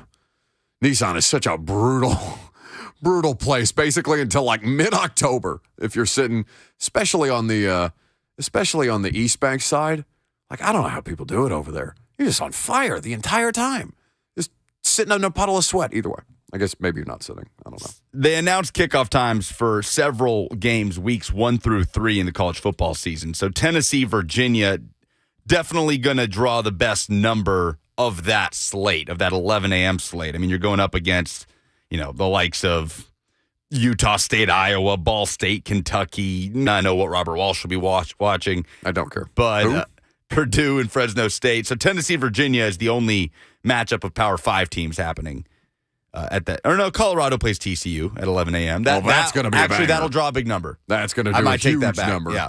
So what does a bigger number? Eyeballs on Deion's debut as Colorado's head coach at TCU, or Tennessee fans with Tennessee UVA? I think it's Deion. It might be. It's the whole country is talking about Colorado football, and not because of the football, because of what he's doing. And we're going to talk about this more yesterday. And I should have asked Barrett Sallee about Deion today. There's just a lot of stuff going on in the world of college football right now. But Deion Sanders, they're calling it the prime effect, right? How he's going about things like Jackson State, now Colorado. He was being talked about for the Florida State and Auburn jobs at various points. And, it's not far it shouldn't be out of the realm of possibility. But the experiment that he's currently conducting using tools like the transfer portal and name, image, and likeness at a university that openly admitted they really couldn't afford him on the front end. They assumed they were going to make money on this on the back end. They're saying, yeah, we'll get to you on that. And letting Deion just kind of do what he wants. I think that is such a fascination from the country that infinite. I don't even think it's going to be close. Tennessee, Virginia versus Colorado. Yeah, TCU. I think I tend to agree. I think you're probably right. UVA comes in with Tony Elliott going into his second year. Remember, Tony Elliott was a hot name for the Tennessee head coaching job before they ended up hiring Josh Heupel. Former Clemson OC. Yes, they went 3-7 last year. Season ended in tragedy for UVA, school shooting on campus that resulted in the death of multiple football players on that team. So they canceled their last 2 games. So they only played 10 games last season. But it's a Virginia team that was in the depths of a really bad ACC last year, and there's a quarterback battle happening right now between, I believe, a transfer from Monmouth and a baseball player. So Tennessee fans will walk into Nissan Stadium. I don't think you could have done better than comedically than a baseball player. Tennessee will walk into Nissan Stadium expecting a healthy margin of victory. Speaking of which, and this is unrelated, did you see Harry Kane's wants to try out to be an NFL kicker? Wasn't Bert in here spouting some nonsense about that the other day? Yeah, Bert wanted to get Hani Mukhtar to kick for the Titans. Well, I mean, you can get Harry Kane. Sounds like he wants to try out. It's not impossible. God. By the way, what if I would love that. We're going to London this year. Let's get Harry Kane. That'd be great. Hey, he does play for Tottenham. Sure. He'll be in Tottenham Hotspur Stadium. By the way, what? Lady Vols up 4-0 on Alabama. College World Series, Women's College World Series, bottom of the second, and they are on a bit of a roll here in this second inning. 1 on, 2 out at this stage of the game. We'll keep an eye on that for you as well. Very exciting to have them in the. You said it was the first time in how long? 2015. Yeah, which is hard to believe. 10 years almost. 8 years. It doesn't feel like it's been that long since the last time. Alabama is routinely in the Women's College World Series. This is double elimination, so The loser will not yet go home. But what a year they've had. Karen Weekly's squad sweeping SEC regular season and tournament championships and angling for their first ever national title. Do Vols fans like playing at Nissan Stadium?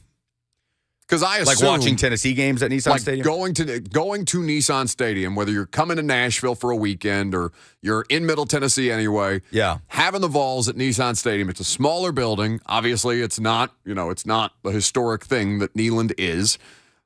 But I would have assumed, and I was at the Music City Bowl a couple of years ago with you, as a matter of fact. Well, with all of us, we were wandering around on the field with Slay beforehand. Josh Heupel probably looked over at him screaming, I think 3 different times while we were down there during the game. Who was the quarterback for Purdue that was just going up and down the field? It was Aiden O'Connell. Was it? Yeah, Aiden O'Connell, who, we were just talking about, where did he end up? The Cardinals? Detroit? No. Vegas. That's right. Vegas, because we were talking about Garoppolo. Because I would have assumed that they like playing at Nissan Stadium. But you pushed back on me a little bit that way. What are the results of the poll? We put this to a poll on Twitter, and I know I skew a lot more Titans than I do Tennessee, so maybe it's not the best sample size. But what is the voting percentage coming back on? Yeah, so you, like you said this morning, you said, it's overwhelmingly yes, right? But I thought it'd be a little more split than that. Not this split. Right now, the poll question was Vols fans. I always have to specify. You do. Vols fans, do you like watching Tennessee play at Nissan Stadium? 53% said no. Oh. Yeah. So the majority even said no.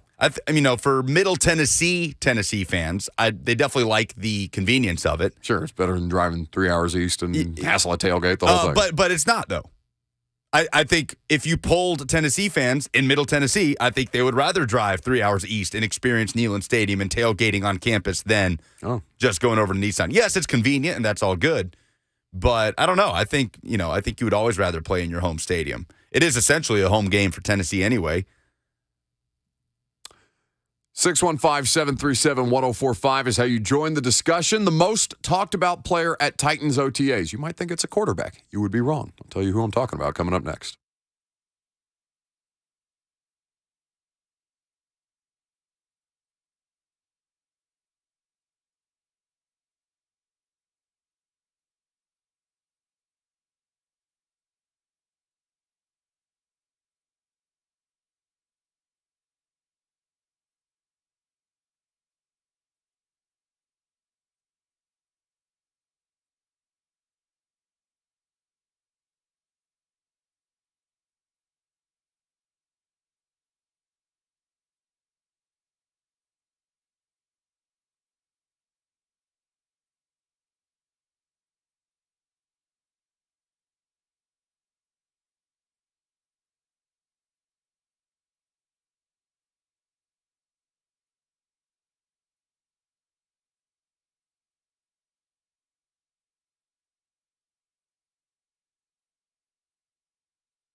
It is 12:01. Good afternoon from the Superbook.com Sports Desk. I'm Lucas Panzica. Titans were on the field for OTAs on Wednesday, and after practice, Ryan Tannehill met with the media. He was asked about former first-round pick wide receiver Treylon Burks and how he is developing going into his second year. I think he's playing with a lot of confidence right now, so just want to keep him going, keep him growing.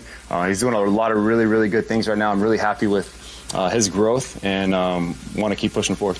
Former Titans punter Brett Kern is calling it a career. After 15 years, Kern joined the Titans in 2009, remained through the 2021 season, setting several franchise records, spent part of last season as a Philadelphia Eagle, but the Titans will hold a press conference today at 1 p.m. Women's College World Series underway in Oklahoma City. Tennessee taking on Alabama. Lady Vols have a 4-0 lead in the top of the third inning. For all your foundation repair and waterproofing needs, visit USSTN.com. Breaking news at once on your home for the Titans and Vols. This is 104.5 The Zone.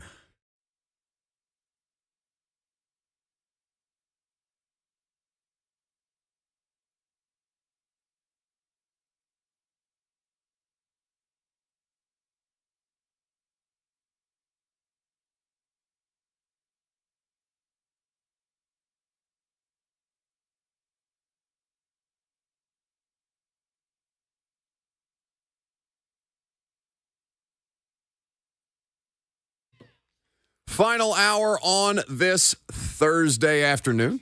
Hope you're living right, feeling well. Thanks for hanging out with us. Lucas and we got you till 1 o'clock before we turn things over to Blaine and Mickey. 615-737-1045 is how you join the discussion.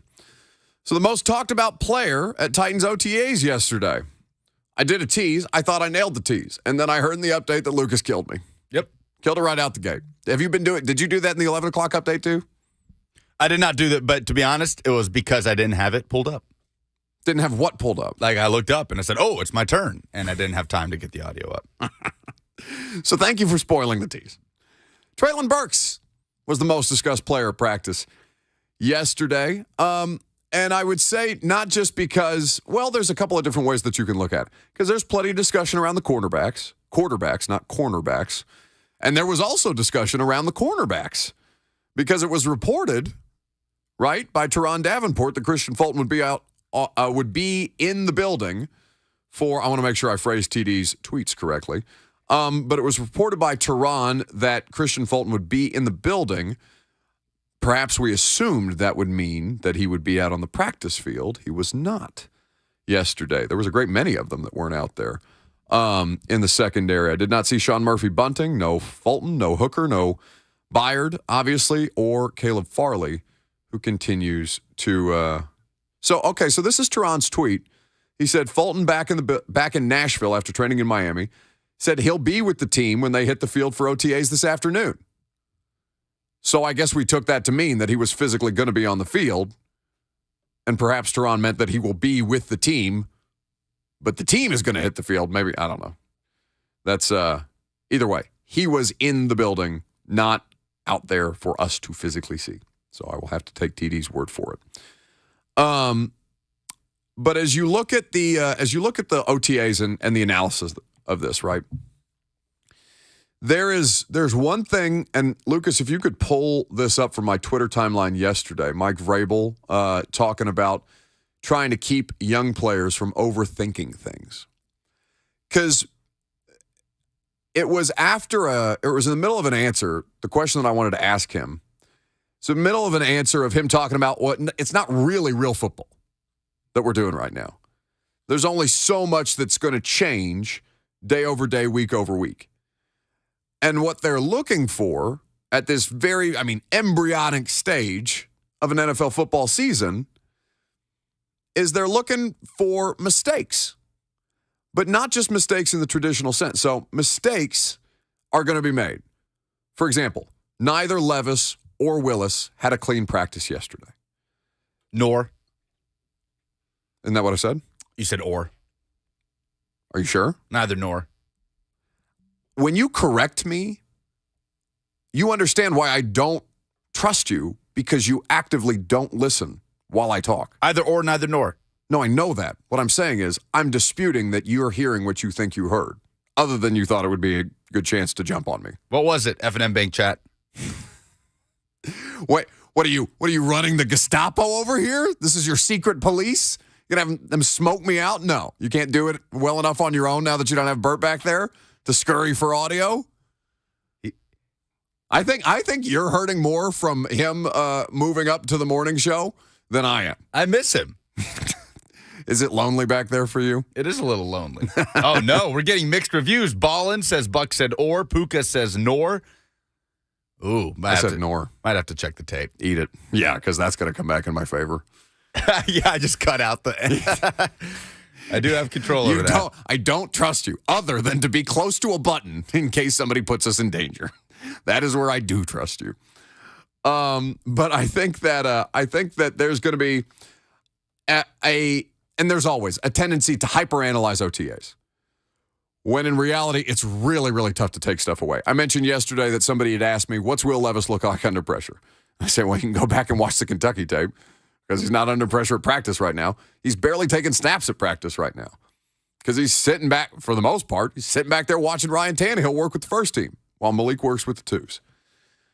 So I think that when you're looking at all this stuff, you got to take it with a grain of salt and consider that mistakes, like when I say that Will Levis and Malik Willis didn't have the cleanest day yesterday, those mistakes, they're not a bad thing. And this is that clip from Mike Vrabel that I want you to hear that kind of explains the coaching staff's position on making mistakes.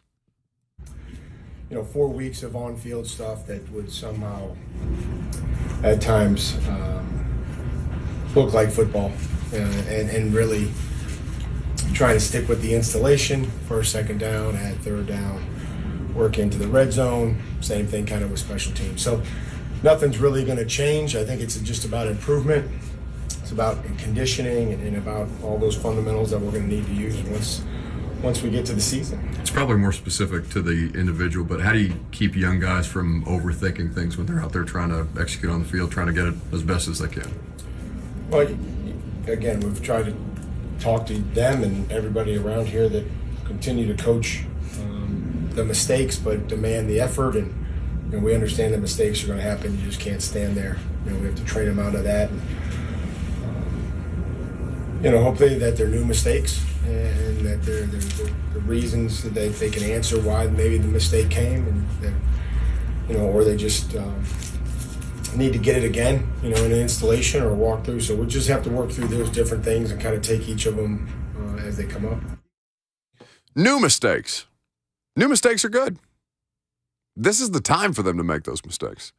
So when we're talking about Treylon Burks or Will Levis or, I don't know, Nick Petit-Frere or somebody like that, new mistakes, those are the kind of things that they're looking for. Make sure you're not making the same mistakes.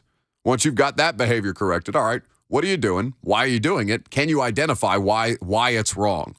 Which is basically the interview process that led them to drafting Will Levis, right? All the different bad plays that he was shown, that he was able to cleanly and concisely to them articulate what he did wrong and why it was wrong, was as big a selling point as anything, according to the reports. I checked the tape. And mistakes.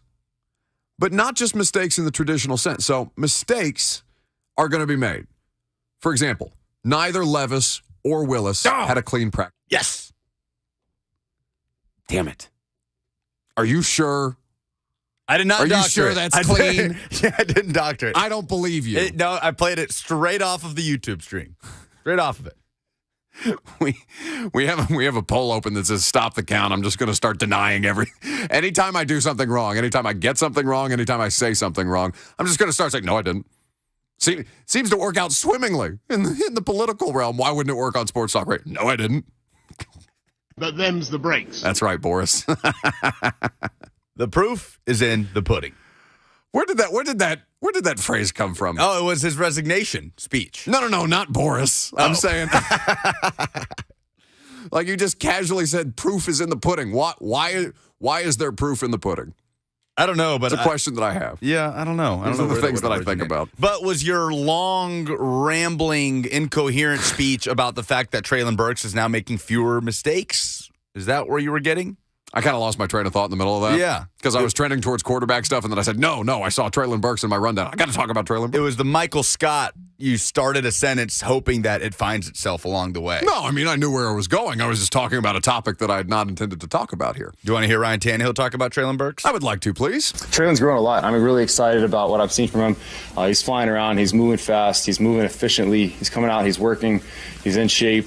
All great things. Obviously, he's been able to catch the ball and get open his whole time here, but all the little things that go along with playing the position, being able to see the field, understand the full concept as opposed to just a route, how he fits in the whole picture, all those things. And I think he's playing with a lot of confidence right now, so just want to keep him going, keep him growing. He's doing a lot of really, really good things right now. I'm really happy with his growth and want to keep pushing forward. The origin of the phrase, the proof is in the pudding, originated as a reference to the fact that it's difficult to judge pudding if pudding is properly cooked. What? Until it's actually been eaten. You cook pudding?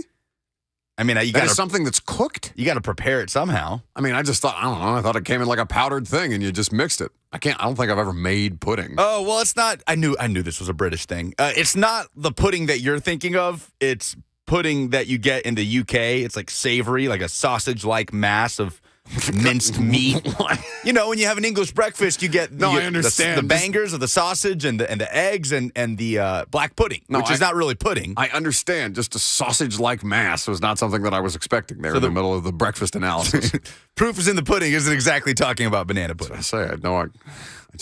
I just basically assume that all food comes in powdered form and just add water and it appears. No, it's referencing to those hockey pucks you see on a plate next to beans and toast with English breakfast, which I enjoy, by the way. Well, we'll be over there soon enough, and we can enjoy some black pudding and, what is it, bangers and mash? Bangers and mash. I've been over there enough. We'll hear from Mike Vrabel on Treylon Burks. We'll get into a discussion, and I'd be curious to hear your feedback on this. 615-737-1045 is the number. Who is it more important for the Titans to have a successful season from? Treylon Burks or Derrick Henry? Depends on how you define success, but we're going to talk about those things, and you'll hear from Mike Vrabel on that subject coming up next.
I don't know if I love or fear or both.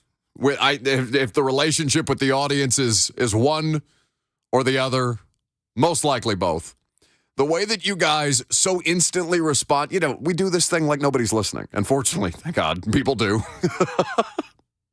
I don't think that's how that's supposed to work, by the way. For reasons that are inexplicable. What, you and I just sitting in here acting like we're talking to each other? Like they say dance like no one's watching. That's totally fine. Sure. Be yourself, be uninhibited, but do radio like no one's listening is probably the opposite of the approach that you should have. Yeah, I don't know if it's, it appears to be successful. Based on that, proof is in the pudding. Oh God. You're getting tagged. My larger point is, I'm scared of you guys because of how quickly you have the answers to the things that we don't. Like, Lucas is currently being peppered because you are tagging him in pudding recipes, both baked and instant. Well, because we said, do you cook pudding? I don't know if I know nothing about cooking pudding, and Puka is calling me out, saying she expects better of me. I don't do sweets. I don't do, baked. I love to cook, but I don't cook. Do you not? Desserts. No, because that makes your eating behavior, it makes your structure based on your eating behavior make a lot more sense. Baked goods, like cupcakes and cookies, I don't know. I feel like it takes more precision, like just a dash of nutmeg, right? Like the recipes are very precise with the amount of flour or whatever it is, and I like to just riff, just just go nuts. So, I don't want to be restrained by this half a teaspoon dash of cinnamon that I have to put in this recipe. Yeah, because you can botch desserts real easy. Exactly. I want to eyeball it. And listen, I don't know if the food that you're making is any good, and if you want these food thirst traps, it's the only kind of social media activity that Lucas does beyond show tweets, it would appear to me, is posting his meals every night that he makes at home on his Instagram story at Lucas Panzica. I don't know if it tastes good, but it looks damn good. It tastes good. Okay, I believe you. It will feel a lot better. I don't know how it'll taste, but it'll feel a lot better if the Titans have a viable top wide receiver option this year for a great many reasons. Because that's where your biggest complaint is. That's where your biggest complaint has been.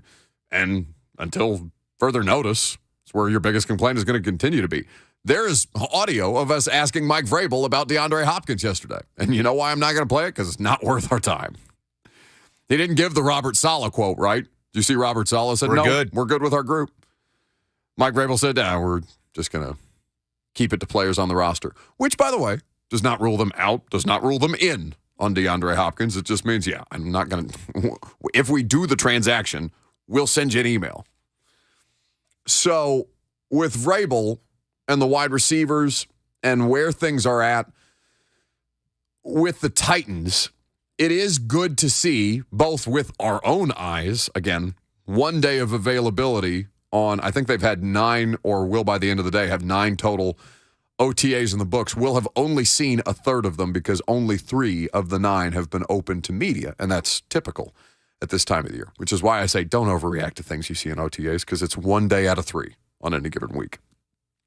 But it has been good to see positive returns on Treylon Burks, both in terms of how he's told us he's feeling and the way that his performance indicates that he's feeling. And certainly that's something that Ryan Tannehill has noticed, and it's something that Mike Vrabel spoke to yesterday as well. You going to play the Vrabel audio? You're gonna I think it's just important that we continue kind of in this progression of where he's at. He's, I think he's much more confident in himself and his body and how he feels, what he's doing, what this league is like, what the routine is like, the daily approach. His attitude has been fantastic. So we have to continue to do those things between year 1 and year 2. With Monty Rice going into his 3rd year, what would you like to see? That is, and Mike Vrabel is never going to overhype a player or overly praise a player, but I think that's praise within the context, and that's hard enough to get from Mike on a regular basis. Not that that's the end-all be-all. It's an OTA practice, like I just said. He in a clip that we previously played for you, talked about how only some of what they're doing out there looks like real football, or looks like football, much less. So for Treylon, I would argue, and I'd be curious to know how the audience feels about this, I would argue that it is far more important for Treylon Burks to have the kind of successful season that we normally associate Derrick Henry with. For this to be a viable team offensively, the Derrick Henry experience cannot, I mean, it can't just be your best punch. It can't be your only punch. And we've seen what the results of that have been in the last year, which for Derrick, still pretty damn good.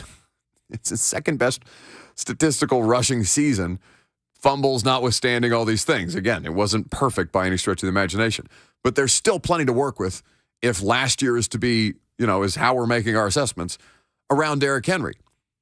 It is not, if you're citing to me counting stats, for example, and I said to you, you said to me, what's more important? Derrick Henry rushing for 1,550 yards or Treylon Burks having a 1,000-yard season? I would say Treylon Burks. And it's not, I know counting stats is not the way to do that, but I'm saying to you, take it back to 2021. The amount of time that not just Julio missed, but that A.J. Brown missed and that Derrick Henry ultimately missed because of the way that the foot fracture derailed the second half of his season. And how much we talked about, well, wow, they're still doing these things with Deontay Foreman. They're still finding ways to run the football. In fact, they're hugely successful running the football with Foreman and Hilliard. They're getting explosive plays out of these guys. And they just found them literally on the couch, both of them, 9 or 10 weeks in. Stray Cats. Stray Cats. Is that where the Stray Cats thing originated from? Was it that season? No, Stray Cats. The last season? No, it was 21 because 21 was Buster Screen, right? I think Stray Cats was in the context of Screen and Hilliard and Foreman. Yeah, and it was the first year that the injury plague really came down. Right. So yeah, Stray Cat, because I think that quote was in New England after they, either the week leading up or the week after. Anyway, Mike Vrabel called the free agents that they were finding Stray Cats. And, how many games they were able to win with the Stray Cats was even more impressive, right? But they couldn't figure out the wide receiver position when A.J. wasn't in the lineup. And I told you that season, A.J. is far harder to replace than is Derrick Henry. And while that sounds blasphemous, that is still my guiding principle for what will make them a successful offense this year. Derrick Henry can be a viable asset, a weapon, an explosive play, somebody who you can lean on for explosive plays. He can't be the only thing that you lean on, and he can't be the thing that you're leaning on the hardest. That, I think, is my bigger point with this. Derrick Henry is not and should not be option number one anymore. They have to find a way to be more efficient. Efficiency, and I don't want to say that efficiency is not Derrick Henry's game, but certainly efficiency on early downs hasn't been Derrick Henry's game, and it's not his fault. They don't have any dudes that can block in front of him. Maybe that gets better. Maybe that allows them to get away with a little more. Maybe they don't do that bleep at all. They don't have to change the offense to modernize it. They don't have to change the offense to make it more efficient.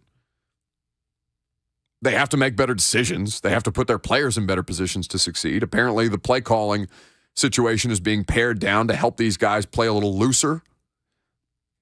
But more than anything, Treylon Burks, I think, is vastly more important to this team's success, wins and losses this year, than is Derrick Henry, because I think if they can keep him on the field, I think that dude can be special. I saw moments of it last year. Turf toe concussion, there's nothing you can do about that. That's two of the injuries.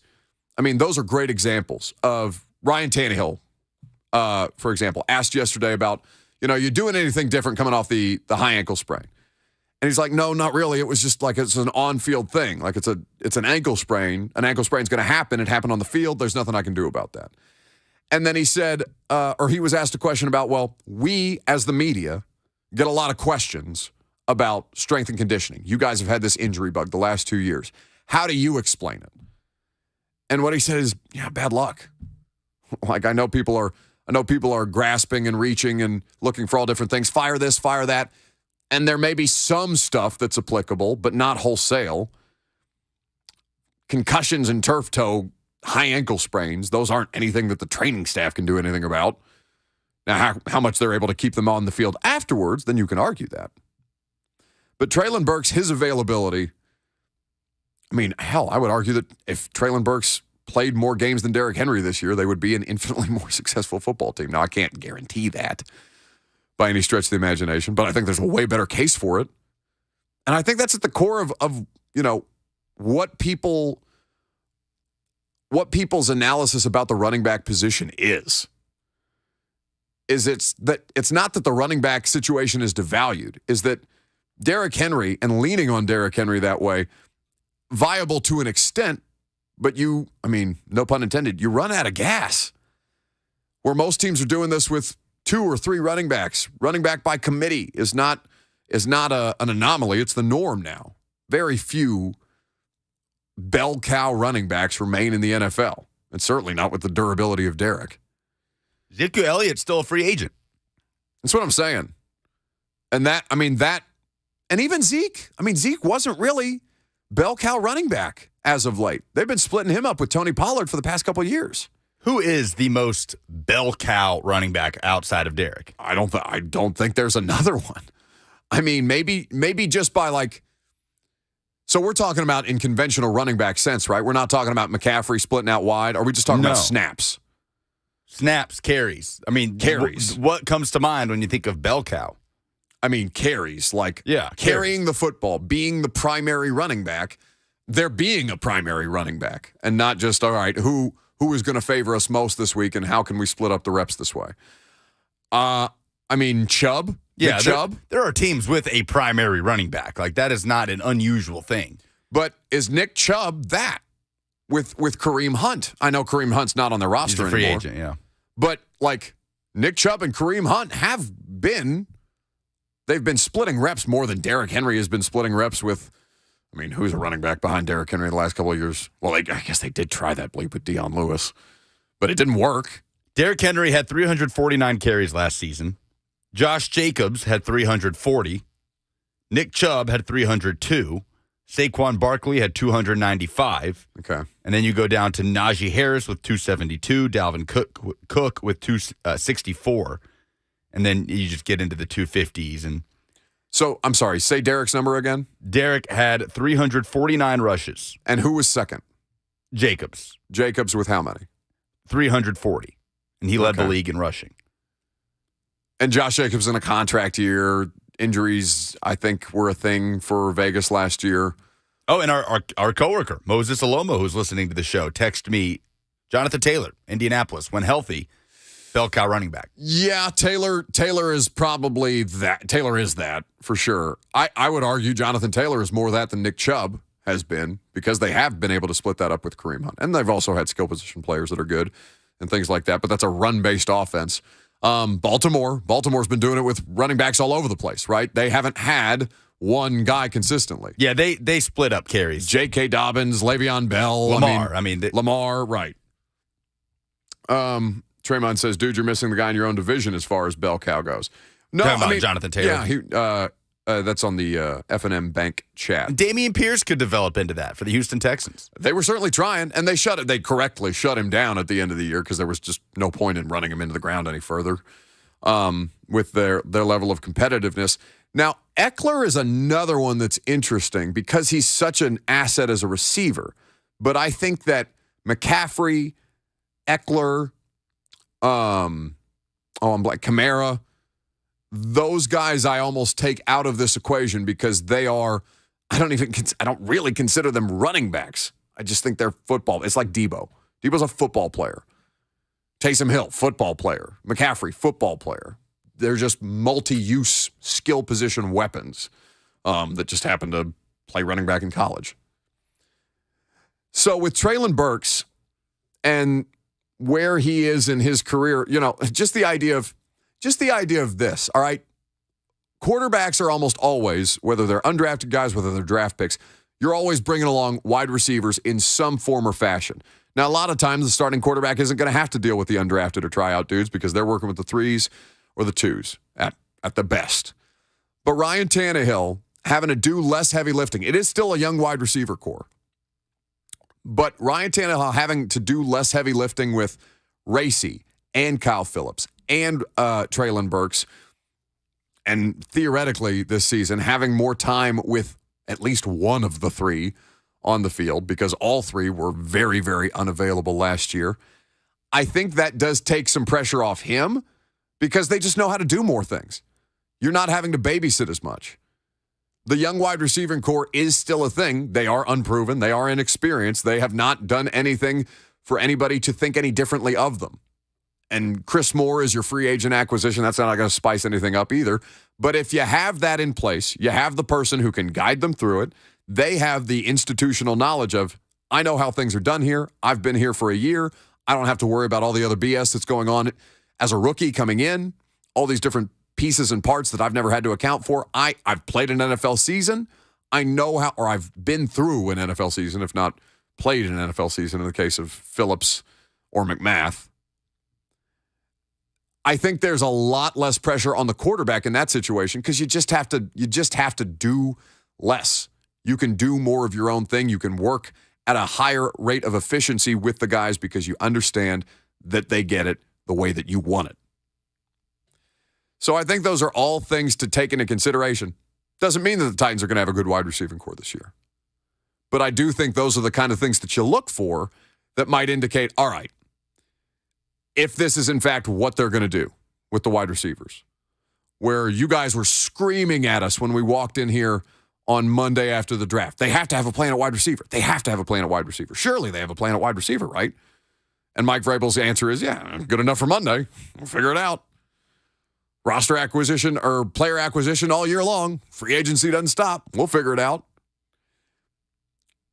If we're going to assume that this is the wide receiver core they're moving forward with, and they're trying to sell you on, yeah, they're better than you think they are, at least we're seeing some signs that might indicate that they've got a chance at being better than we think they're going to be. You can still have low expectations. You can still be pleasantly surprised by anything, even with a first-round pick like Treylon Burks, even a top 20 pick like Treylon Burks. But I do think he is infinitely more important for their success as a football team on that side of the ball than Derrick Henry, who I think people are going to default to just because he is who he is. And he's still very, very important. Last call for phone calls, 615-737-1045 is how you join the conversation. We'll do that. We'll update the polls. We'll get you over to Blaine and Mickey. Coming up next.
we were just talking about the idea of, we were talking about the Lady Vols absolutely just demolishing Alabama in the first round of the Women's College World Series.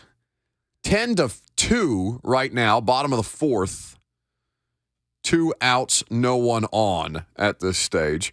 And I said to Lucas that the only time that I've tried play-by-play in my life, which is, of course, what Lucas is doing and what he ultimately aspires to do beyond, being stuck with me for 3 hours a day on a regular basis.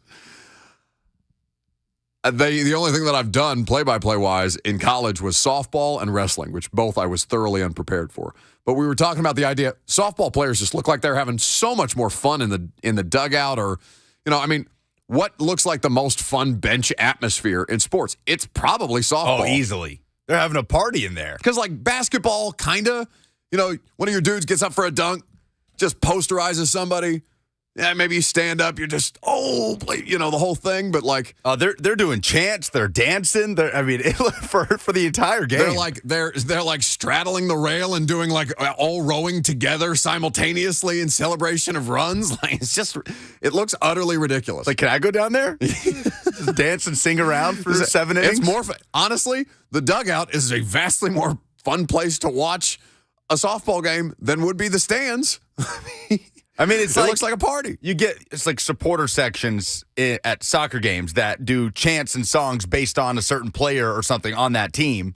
Especially in England and Europe, it gets so creative. That's kind of what you get in the softball dugout. They have like chants and songs, like pop culture songs that are modified for, somebody on their lineup. It's awesome. It just looks totally ridiculous and also like the most fun that anybody's having. Because I said baseball earlier. Sometimes they do that, college baseball at least.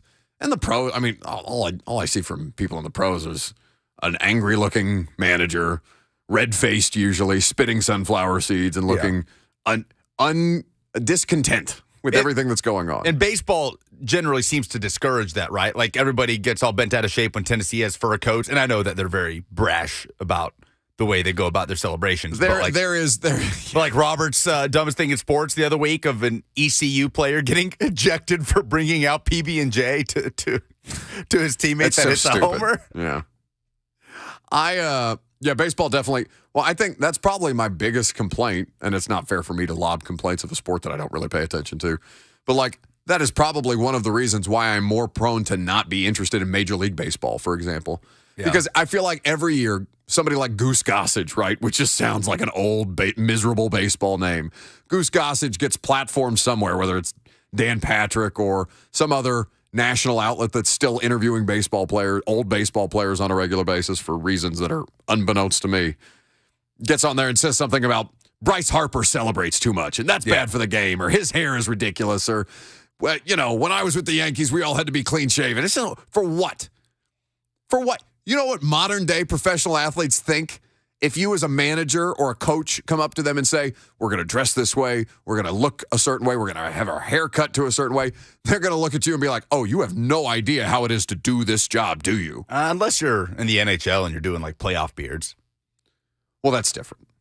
That's a little different. But I'm talking about the people who come in authoritarian style and dictate things like how you're going to dress and appear. Yeah, no sport discourages fun more than baseball, I think. But we're biased. So why do we do this? I said the last time that we ventured into baseball, and it turned into another one of these conversations about why you and I don't watch baseball. Well, why don't we watch the Major League Baseball? I feel like we're doing something wrong. I feel like we need to get somebody on here just for our own sakes to talk about the Braves like once a month to keep the baseball people happy before they come for us with pitchforks and torches. Let's do some polls. All right, Dan. I reckon I'll talk about a poll update. This is Carl Childers. There's a young feller. I think he's got the final numbers. Here's the producer of the Buck Rising show. A feller named Lucas Panzeker. Got any mustard and biscuits? Presented by Two Rivers Ford, who sells below MSRP on any non-specialty new Ford. Who needs to have a bigger year for the Titans? Treylon Burks or Derrick Henry? 88% say Burks. Yeah, 88% is correct. I think the scrutiny is on Burks. Listen, if you get anything off him this year, it's going to feel like house money. It shouldn't because he's a first-round pick. Treylon Burks is a vastly more important player for that offense this season. Yeah, Brian says Burks needs a bigger year to ensure defenses can't just focus on Henry. Say that again, I'm sorry? Brian on Twitter said Burks needs to have a big year to ensure defenses can't just focus on Henry. And you had a follow-up point? No. Oh, okay. Yes, he is correct in saying that. It's just something to make Derrick's life easier, more efficient, make him a better player. You know how to make him a better player? Find a way to pull one damn defender out of the box. What's your favorite Brett Kern memory? Brian says, I want to say the playoffs, the punt against the Patriots. Yes, the one that was downed inside the one in the wild card round 2019 season. It's the thing that killed them. It set up the Logan Ryan game-ending interception. And also, you know, in that game I don't think it gets lost, but it's one of my favorite memories of covering that game is them out Bill Belichick with the punt formation penalty loophole that they have since gotten rid of since the Titans basically used it to ice a playoff game. It's one of the best moments I've seen. It's one of my favorite memories to hear about from like guys like Brett Kern and Darren Bates and Wesley Woodyard, who are all a part of that situation and executing that. And Bill Belichick just red-faced and screaming on the sideline as they lost a really, really tough. I mean, that was one of the more improbable results of that playoff run that was filled with improbable results. Jimmy has a good answer where he says, the fact that I can't recall a Brett Kern moment is a testament to how consistently good he was. Yeah, you know whose moments we remember? That punter from FedEx who botched it against the Colts with Phillip Rivers. Put some respect on Trevor Daniels' name. Whatever. Dixon legend, Tennessee legend. Vols fans, do you like watching Tennessee play at Nissan Stadium? 53% say no, they do not. Isaiah says, of course, since it's a lot closer to me, I like it, but would still rather take the trip to Neyland. Yeah, I guess I'm discounting, like, I would value convenience, but that's because I'm not caught up in all the pageantry of, that's not true. I was caught up when I went there. It was incredible. But like to do it on a regular basis, like, you know, I'd rather just see him play at Nissan Stadium if I was going to go watch a game. Yeah, Tennessee hosting UVA an 11 a.m. kickoff time on Labor Day weekend. That's gross. At Nissan. Will the SEC get a vote done on a new scheduling format this week? 66% believe no. Well, Barrett Sallee says there's going to be some form of resolution. Whether it's a resolution that anybody wants is a different subject entirely. But he does make it sound like there will be some decision made through negotiations tomorrow because, of course, today, what are they doing? Playing golf. Beautiful day in Destin, Florida. Sure.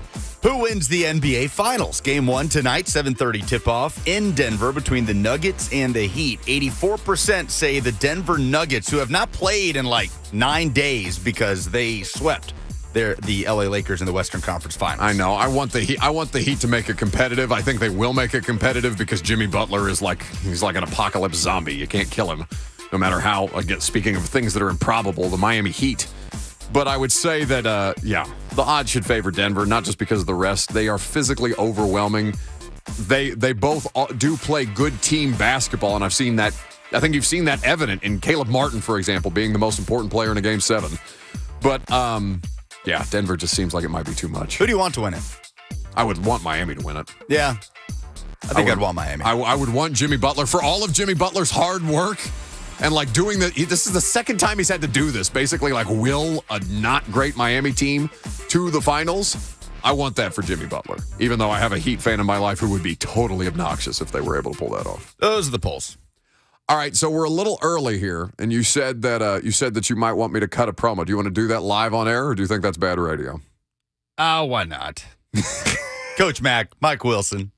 Oh, well, no, you're not doing the promo. I'm doing the promo. Are you recording this? That's what the promo is going to be. Just me going, Coach Mac, Mike Wilson. Honestly, let's do it that way. You can hear both Coach Mac and Mike Wilson. Please do put that in as the promo. Your voice, monotone, just no context. That. Please and thank you. I'll see you tomorrow.